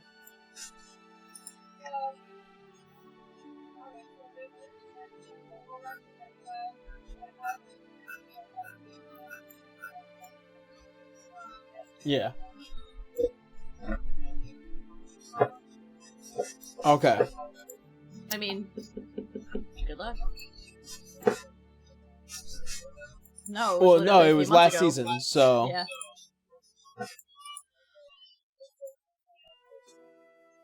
Yeah. Okay, so as you guys are all like, okay, we'll leave you to this.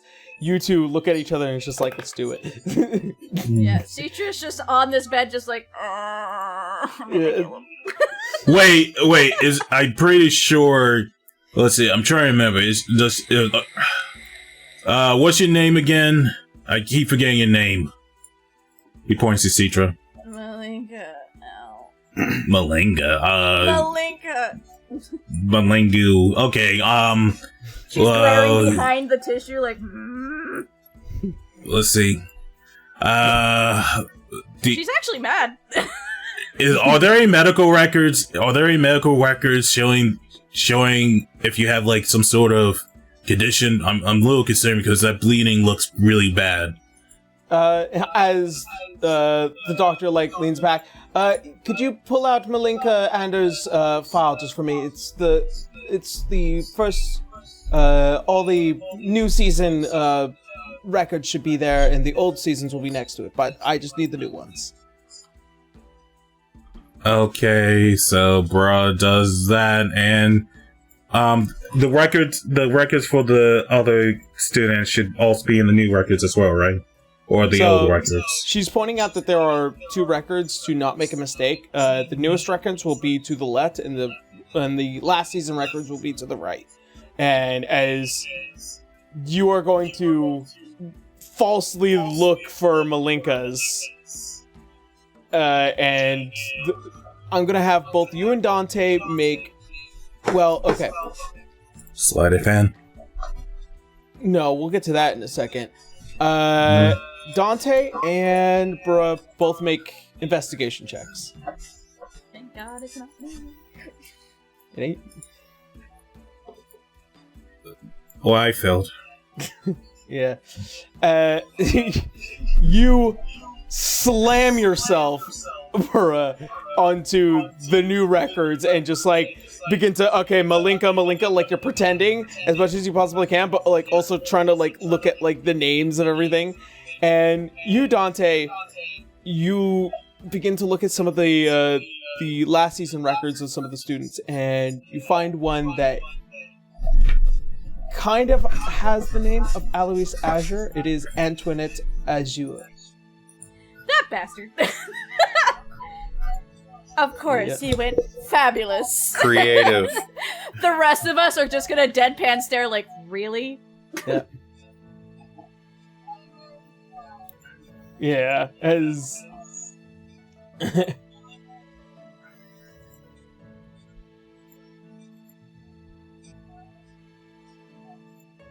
Okay, it's just like... Woo! Yeah, just as quickly as you possibly can, as you, Burra, like, get the thumbs up, and you, Burra, just like, Malinka Anders, this file. File for Anders. File made specifically for Anders. Yeah, it is a completely fabricated document by your good friend Daggett. What does it actually say? I'm really curious. I really need to know what the hell they wrote. I can't tell you, but I can tell Burra. Alright. As you open the file, it is a bunch of general information. Location of birth, royal name, where the line goes, a whole bunch of yada yada-ness, and also subsequently what are completely fabricated grades. Straight A student, straight A plus student, GP, grade point average of a 3.5. And, yeah, just staring at the -1 to my intelligence. Straight A student, you say? And also, one negative, I guess, derogatory mark of prone to emotional outbursts under stress. True. That's the only thing that's true. At least... And you see as you bring the file over to the good doctor, it's just like, thank you, Miss Tucknow, as just kind of puts it down and is like, alright, so you don't have anything wrong with bleeding. It looks like you're still a little cognizant, but I just need to be sure. Do you know where you are right now? Your office? And she's like staring at her a little hard. Well, you're not exactly wrong. What is the place that we are in right now? Ow. What is your first and last name? Malinka Andrews. And she's like flinching every time she talks. It's gotta Okay. move around the nose. Ow. Alright, well, at least you're not completely concussed. I'm going to keep Malinka here through the afternoon. Would somebody be...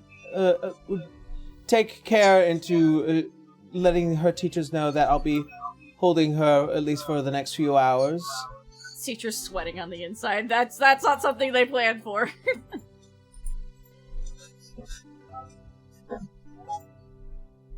I can't go back to my room. I need to make sure that you are under strict supervision, and ever the case something else could go wrong. I don't want you having a brain hemorrhage. Well, since I'm the one that had her, I'll keep a close eye on her. No, I would prefer that you try and take care of yourself, Mr. Takano. I am the doctor here, and I am more than capable of assuring that her safety is well within my hands. She just curls back up into a ball. She doesn't even have to act this out this fucking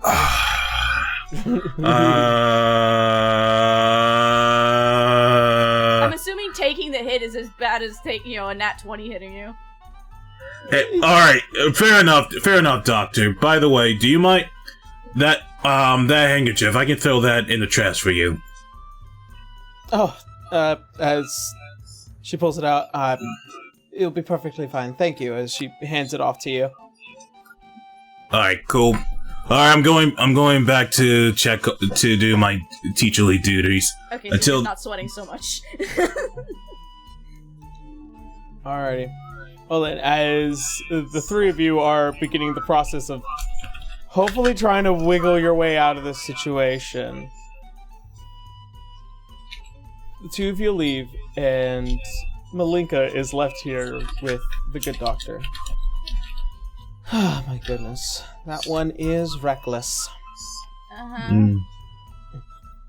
As she comes back over with what is a cup of water and a couple of, cool towels. Just lean back and relax.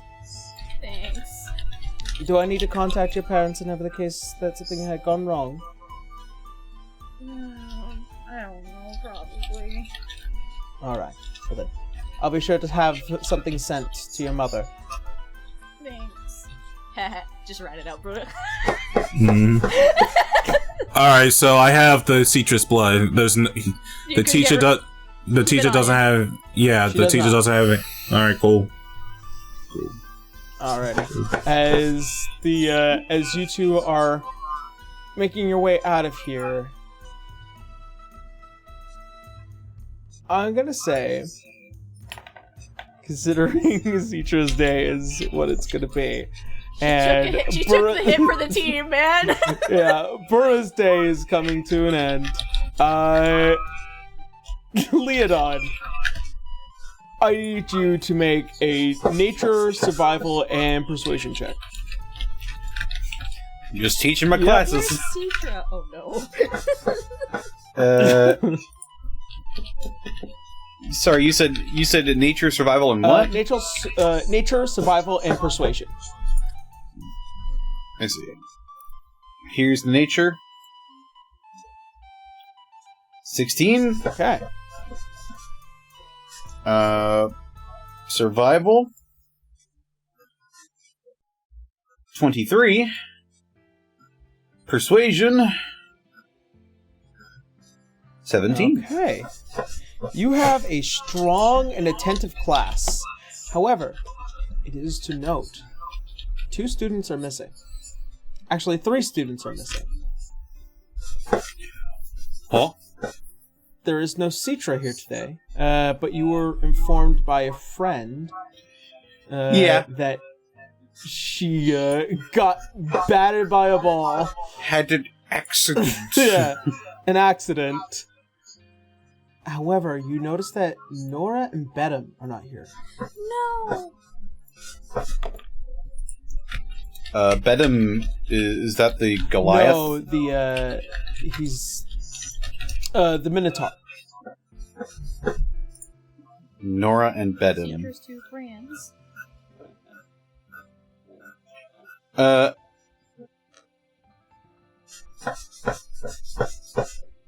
Noticing that, at the beginning, when he was doing roll call or something, Leo probably would have asked, has anyone seen Nora or Bedham today? As one of the other students, I mean, I think they might still be in their rooms. I wouldn't imagine why they wouldn't be here.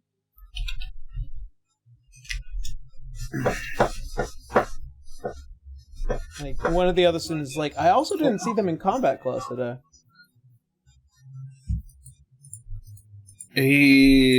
Not in combat class either. Are they sick? Do they look sick? Like, a lot of the students, like, kind of just shrug their shoulders. They don't talk to the outcasts. Tiny violin. Alright, well, I'll have to send some inquiries. And then he'd just carry on with the lesson. Okay.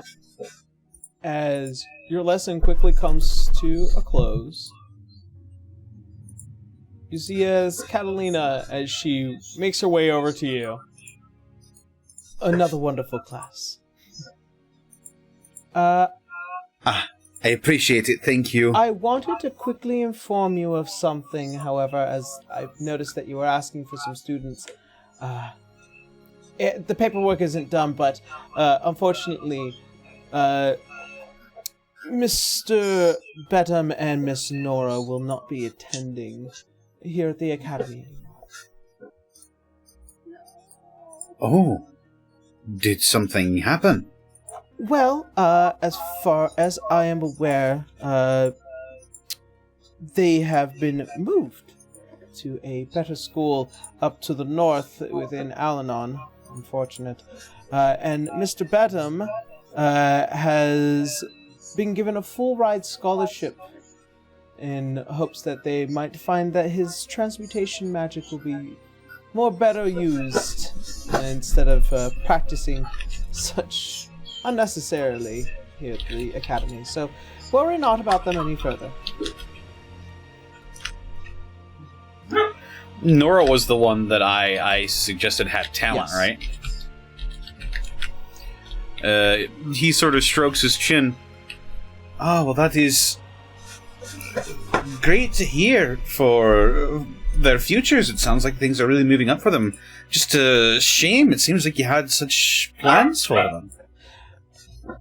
We often get many individuals with aspiring eyes to hopefully gain a student within our school that might be of use to them, and they're well paid, taken care of, and of course, you know, with this academy, people come and go all the time. And today is of no difference. But you are doing a wonderful job, Mr. Silvestri, and I am assured that there are many students that you will see come and see go throughout the school year. Ah, of course. Yeah. Well, the pleasure is all mine. Absolutely.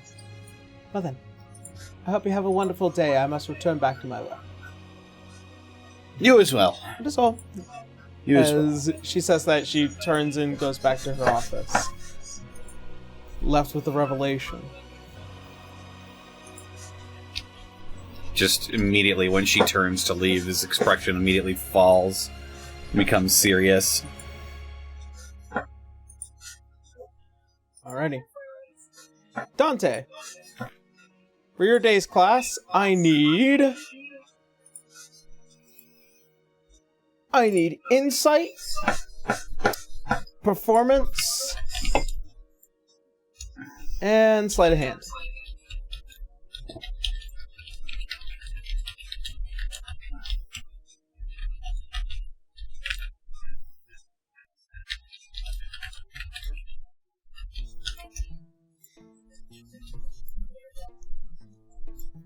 Alright. As you enter your alchemy class today, you notice that the student next to you, which was Aurora, is not here today.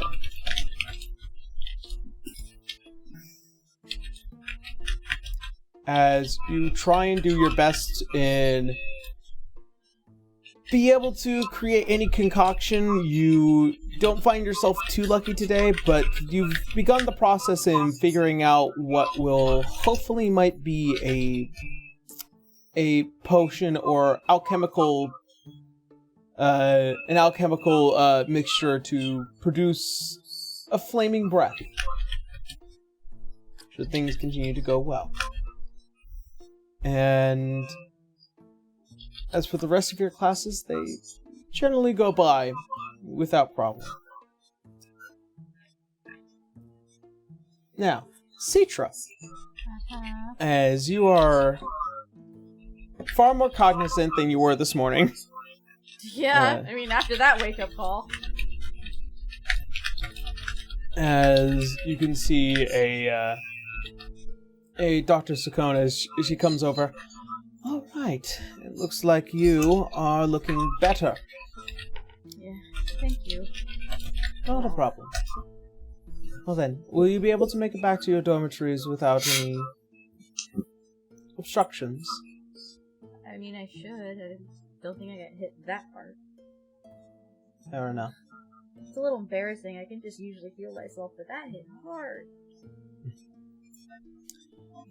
Yes, well, most combat teachers are a bit brutish. Yeah, I mean, I assume no one's gonna hold back out in the real world if you're under attack, so. That is true. As she goes in back over to some of her paperwork, allow me to at least write you a notice as an excuse for classes for today.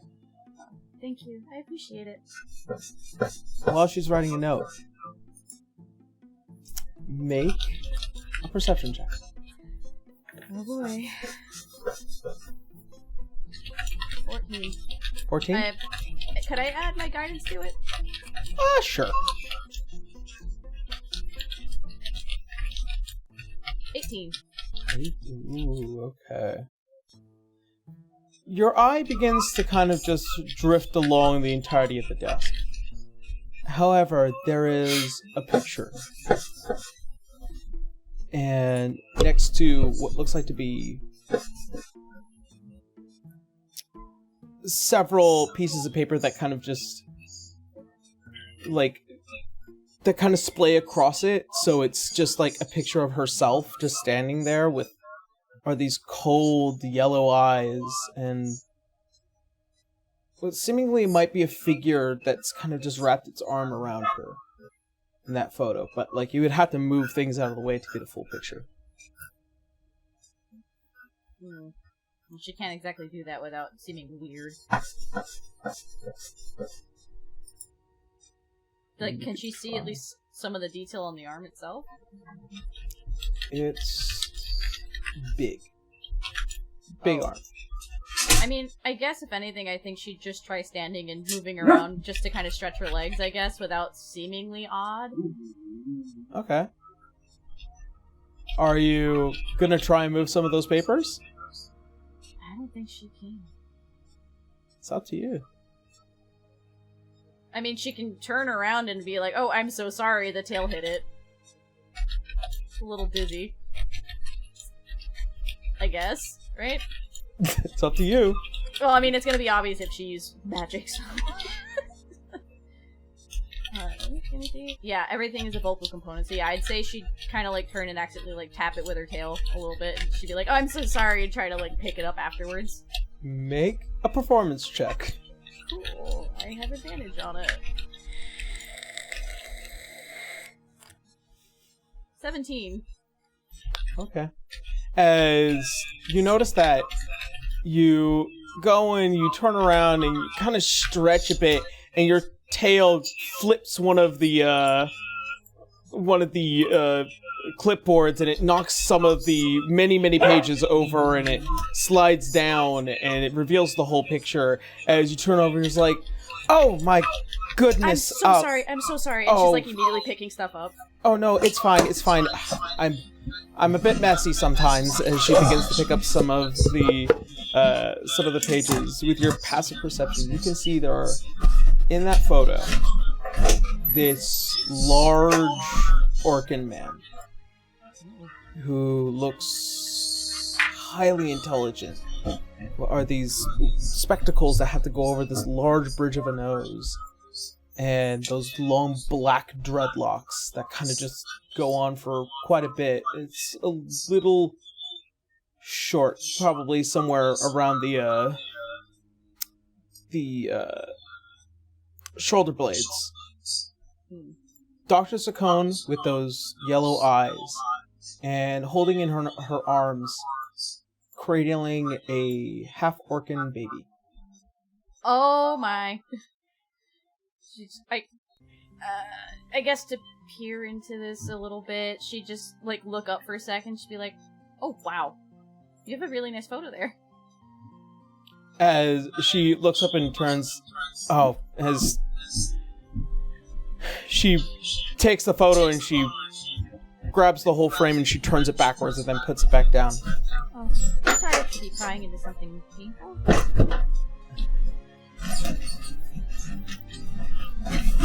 An experiment gone wrong. Unfortunately. Wait. Oh no. Sorry. Player made a connection. Citra, I don't think has. I mean, I could try rolling for it. Can I? Can I say what I think is going on? I'm gonna say, make an intelligence check. Okay. You're aiming pretty wide here. Where is it? Intelligence check up top? Yep. Okay.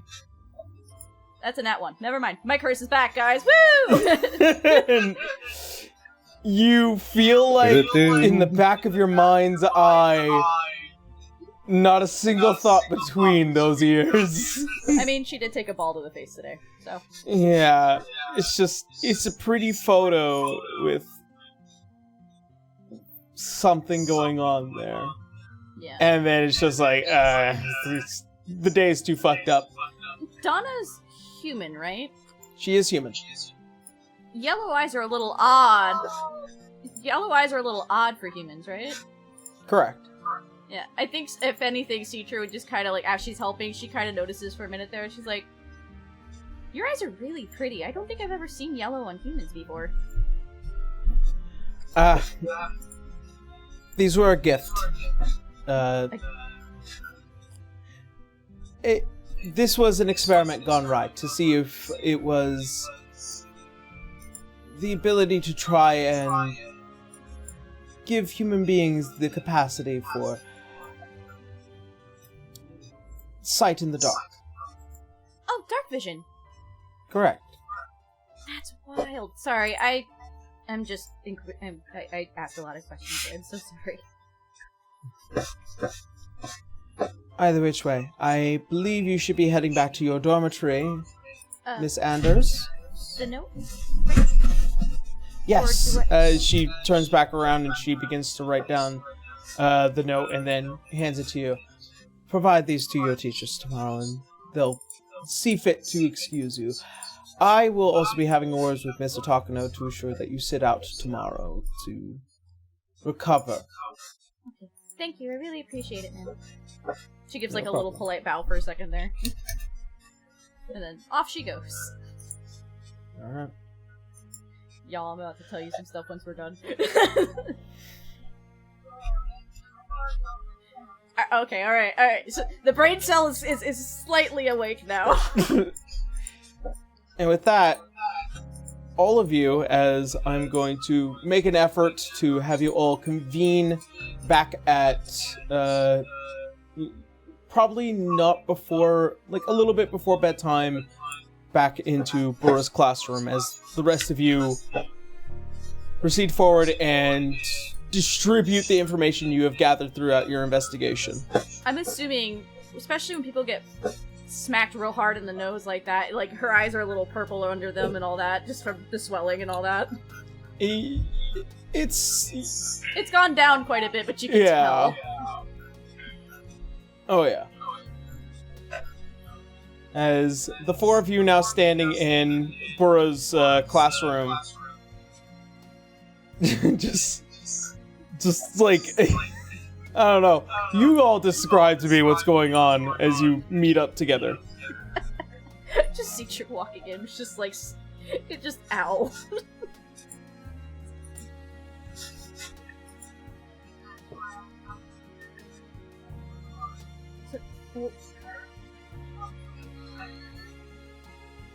Huh?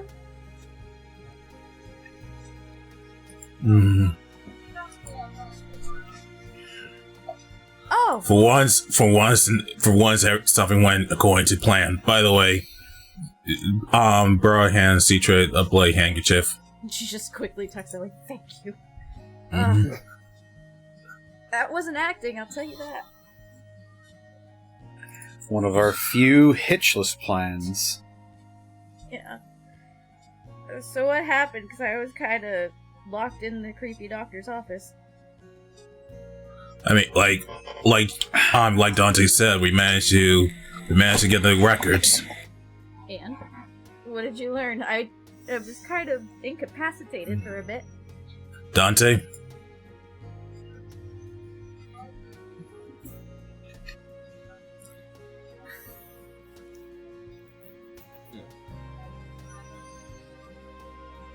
Okay.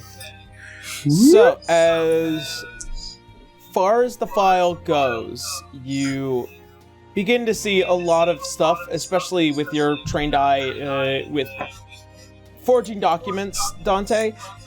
You can tell that this document was heavily forged. Some of the family line is kind of nonsensical, and you could also see that some concerns were being brought up, as well as some medical notes. However, it is till you reach the back where you hit the main part of the file is the discovery of this individual is a dragon. So he And- is caught? And they are currently drawing blood from what is a dragon taking the shape of a humanoid in hopes that they might be able to use it to further expand their development for the Arcanite project. I'm sorry, what? But didn't you see that same person out the other day? They could be posing as...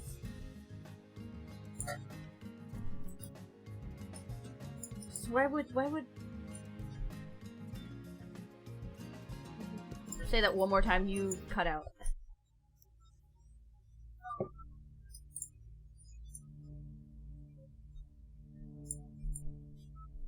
Jade, you really- sounded Yeah, very you're robotic. still coming in robotic.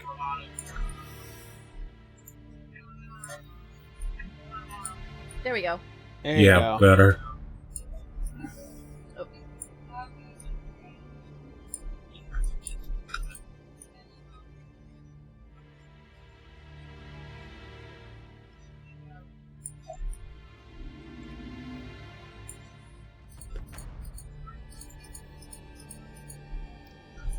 Tonreal and Dr. Succombe.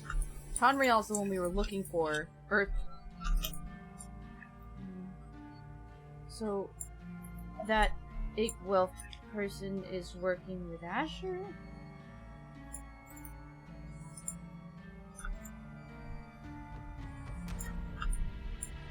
Oh, my head hurts. Asher wouldn't just willingly give blood to Arcanite, right? I wonder if that's how they're made. We've never seen the face of an Arcanite before, Yes, have we? They always have We helmets saw on? one when you were kidnapped, technically. So No, I've the- never seen The group one. has. Yeah. Well, technically, Bruh and Citra have. Yeah. That's about right. But it was green, like green veins or something, right? Mm-hmm. It's been a while, so I would... Yeah. I have notes. Yeah, it was not pretty. Like, you could see a lot of like green veins on these guys, and they were really unhinged. That was the one I dropped the fireball on, Leo. Hmm. He took the hit pretty well.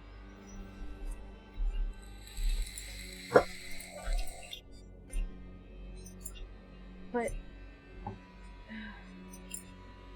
what else is going on? Like we now have this, And it sounds like Azur's working with Igwa Lady, and Donna's a cone, and Tonriel, which is the one that Azure said in the file when he read it to us to either rescue them or put them out of their misery.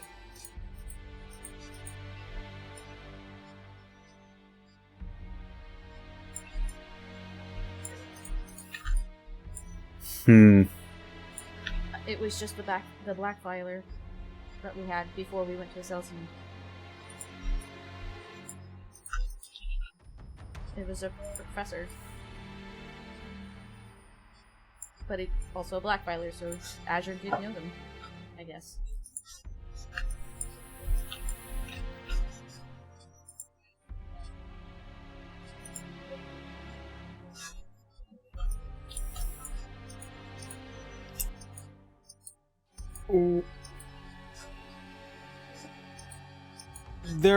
There was a teacher that was removed from the botany area, but this professor was not professionalizing in botany.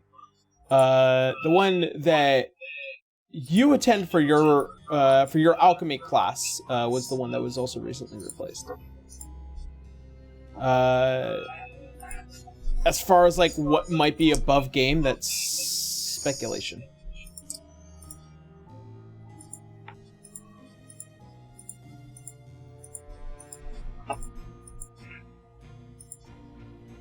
Well, what else happened today? Because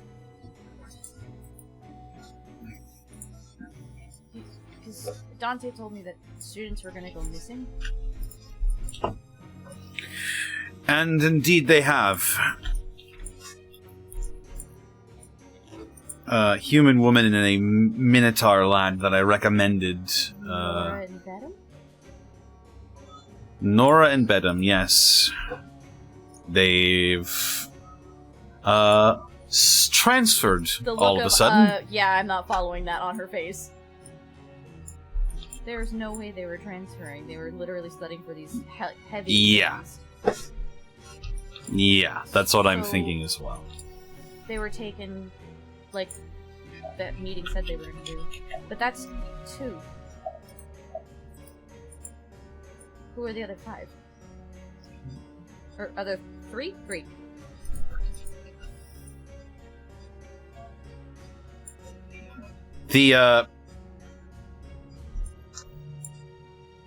What about that,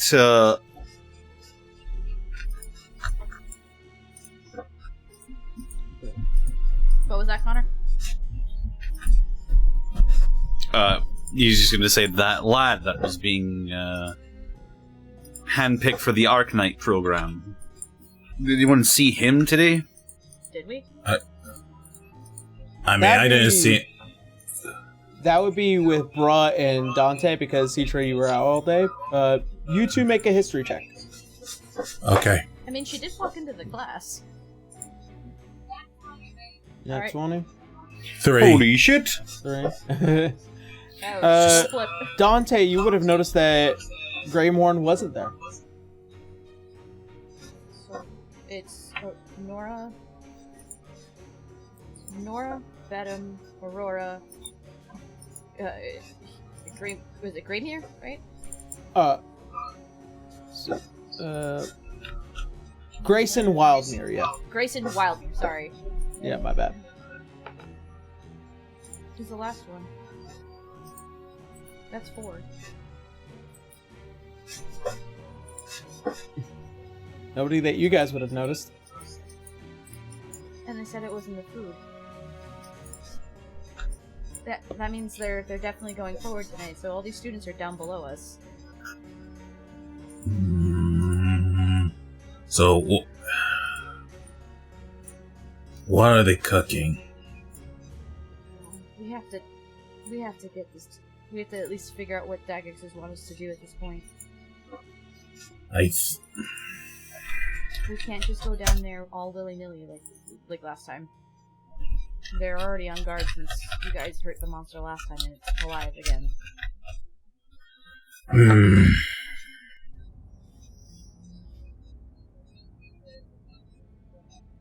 It's alive. I'm pretty... No, we heard that they're going to bring it back. I honestly think we need to move quick. That thing was tough to take down, and I really do not feel like facing it again. We may need to. Unfortunately, in the look of just like I have an upset stomach kind of face on her, ask Hepsel's help. You want to ask who? Hepsel, blue demon, threatened you day 1. And she just mouths her my grandfather, that guy. You really want to do that? I mean, Daggett said we may have to make a deal with the devil.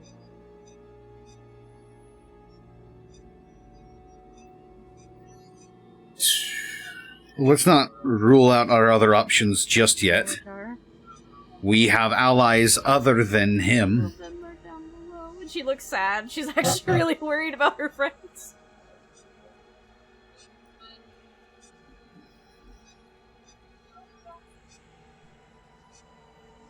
You sound robotic. Calliope? Yeah, you're fine now.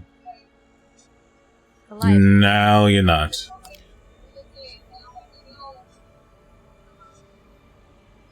Uh-oh. Calliope didn't know their name. They were just investigating missing students.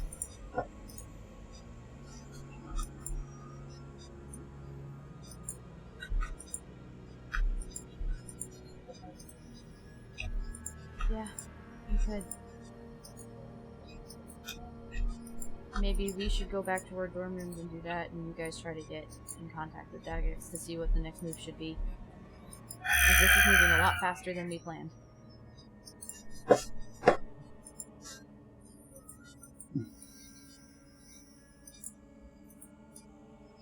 Well, we should get to it. Alright. Plus, we still have our ace in the hole. Which is? Ignis. Just shows up, blows up the bay here. My job here is done. Vanishes. Ooh. Goodbye, everybody. Adios. I'm going to Disney World. I'm going to Disneyland. All right.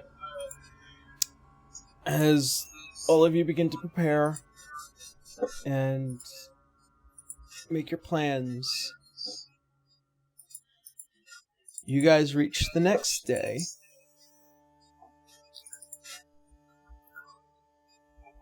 We weren't allowed to try and contact Calliope that night? We'll get to that in a second. Okay. Throughout the night,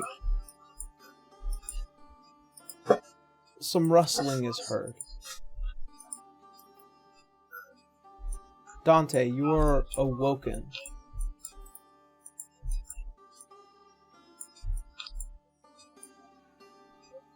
Not physically, but like you hear something outside. What?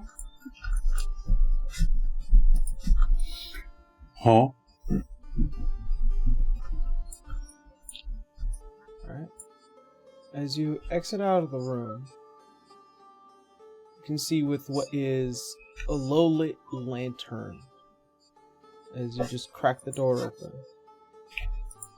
You can see what is going down the stairs are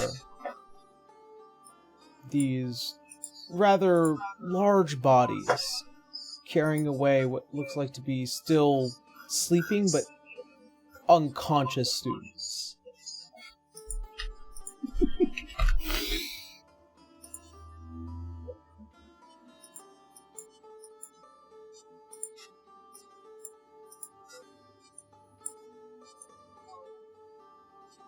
Alright. As you begin to slowly follow, melding deep within the night with your very high passive stealth. Just vanishes out of Yeah. existence. Vroom. C-Trade is just asleep.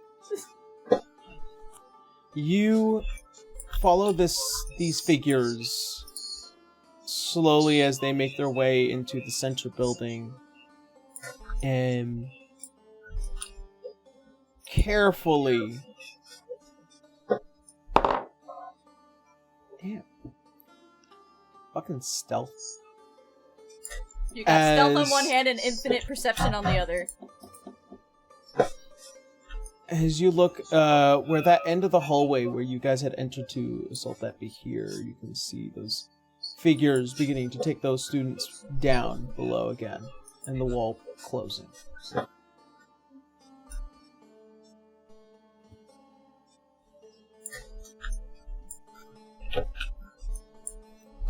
On your way back, you nearly run into one of the Verdiant guards here before slipping past with little to no effort and then returning back to your room. Insert Pink Panther theme the entire time. As you, Citra, in the early morning, because Dante would still be asleep at this point, He had a long night. you reach back to the stone in hopes that somebody might respond. You should just very quietly politely please stand there. I am here. Much apologies, I've been very busy trying to connect the dots. My friends are missing now too. More than the one we were looking for in the first place. I'm sorry to hear that. I think I know where they are.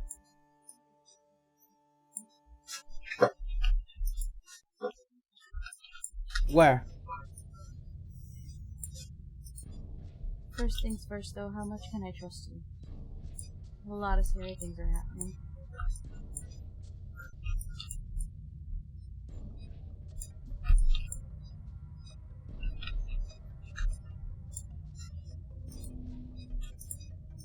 I will meet you wherever it is you decide for me to arrive. We will speak face to face. Okay.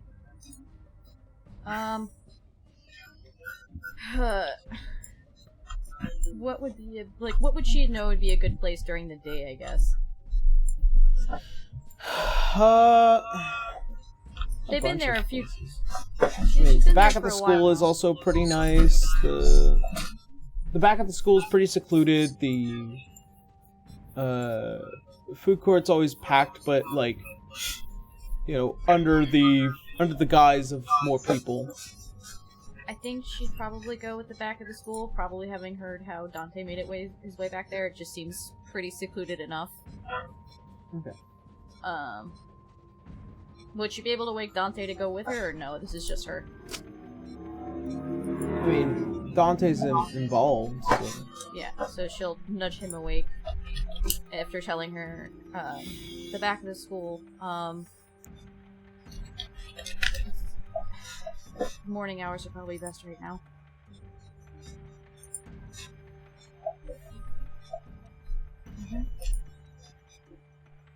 I'll see you there soon, then.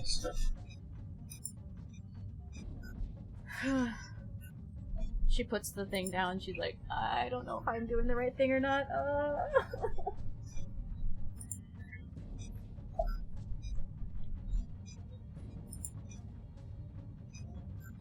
Except for Jade, she doesn't know we exist.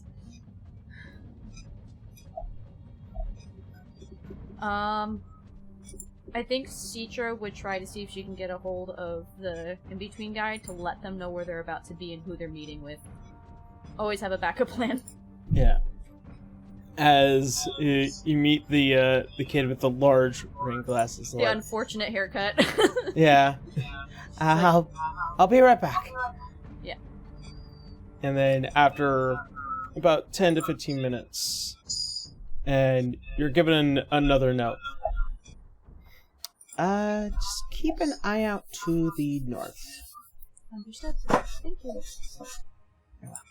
She'll hand them her last tea. Oh, thank you. You're doing a lot. Do you guys immediately go to this meeting ground? Mm-hmm. Okay. We can't exactly go and get Bruh and Leo on this, so... Yeah. As the two of you make your way to the back of this school in hopes that you might be able to meet this individual. As you finally arrive and begin to wait. And wait. Coming out of that large forest that reaches out to the south end of the school, an individual walks out, cloaked and hooded. You can see, waving between the legs is a long reddish tail. Reddish tail. Mm-hmm. As they finally approach to you both. One of you are a familiar face. The other one not so much, but I can imagine who that might be. As she pulls the hood over, you can see what are these gleaming yellow eyes, the ruby red skin, and horns that are designed almost like a crown. Camilla? No, this is Kimi Figueroa. Kimi! Holy Citra's, shit! Like, It's actually been a smiling, long like, oh, time. I didn't make a mistake. Like she's actually on the verge of tears right there. She was so tense. I was not aware that our mutual friend had decided to invite those of the EHS. More like our friend is Asher, and he is not good shape. And so we were sent by the EHS to come and rescue him. I know. I've been keeping in contact with him. You still have contact with him? I still do, yes. Oh, okay. I was the one that handed out the order for the Black Archives to seclude themselves. Can I ask something real weird? She just needs it for a minute there. She's like, I'm sorry, hold on. And she just hugs Dante, just trying to calm down. We must speak quickly, as I need to make my way out of here as quickly as I found myself. Yeah.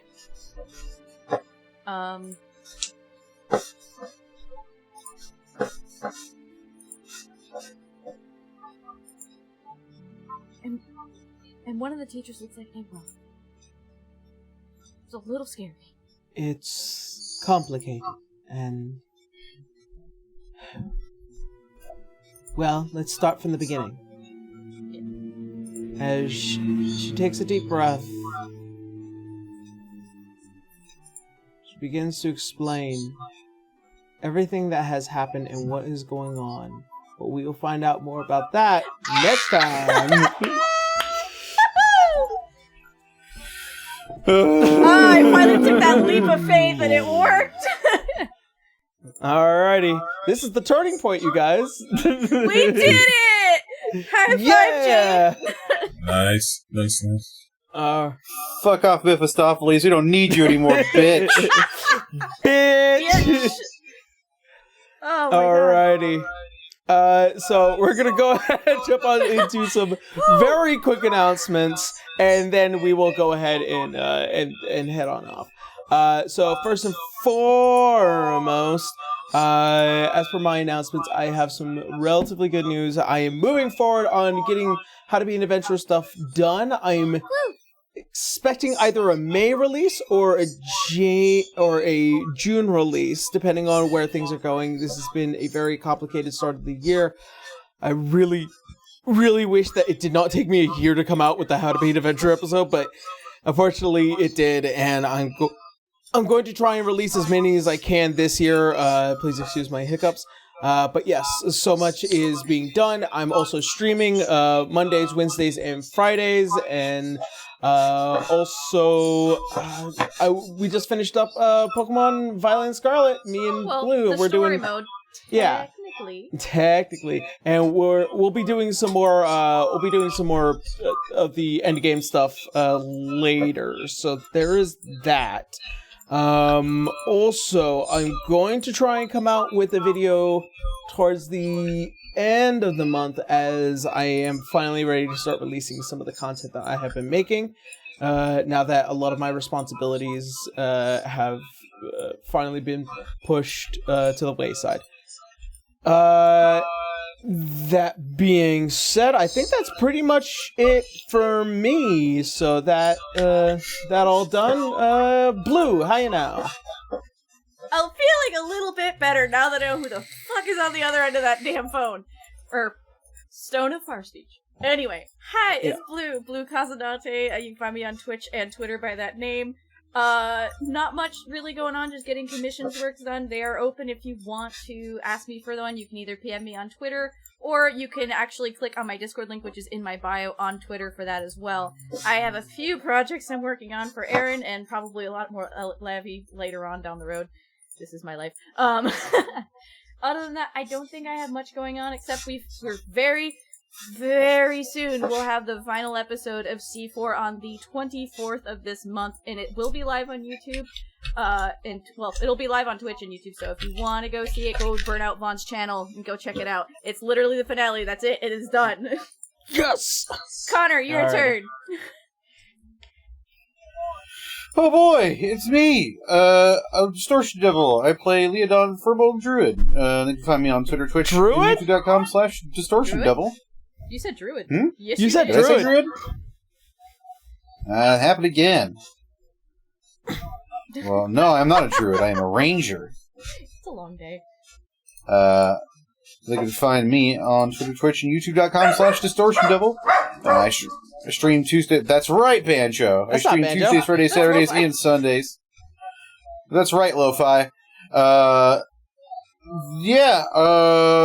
Streaming some more Judgment. I was in a Digimon trading card tournament. Yeah. You lost to my DM. Yeah. That is true. Yeah, I came in second place. It was a hard-fought battle, but in the end, the better Digidestined won. Also, should have gone with the South, motherfucker. Yeah. Well, you know. Should have married to the South, motherfucker. Well, now the South doesn't exist because I deleted that Fair word. enough. All right. Next up. So get hacked. And next up is Jade.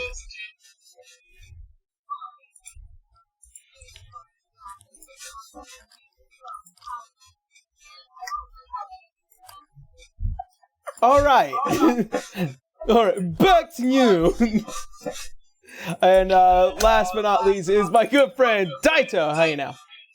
Hey, this is Daito, the half-orc samurai. I dropped a new episode of Gohan Verse on my channel. Hopefully, Aaron put the link to it in the description of the video. I can't stream right now because of computer technical difficulties, so I am doing a weird video, so be on the lookout for that. And that's it for me. Alrighty. Nothing else. Nothing else concerning. Nope, I just have something to tell the group after we're done recording, because oh my god. Alright. Well then, that being said, thank you all so much for joining. Thank you so much for watching. Be safe out there. We love you. And as always, see you next Sunday. Have a good night, everyone. Bye. Have a bye.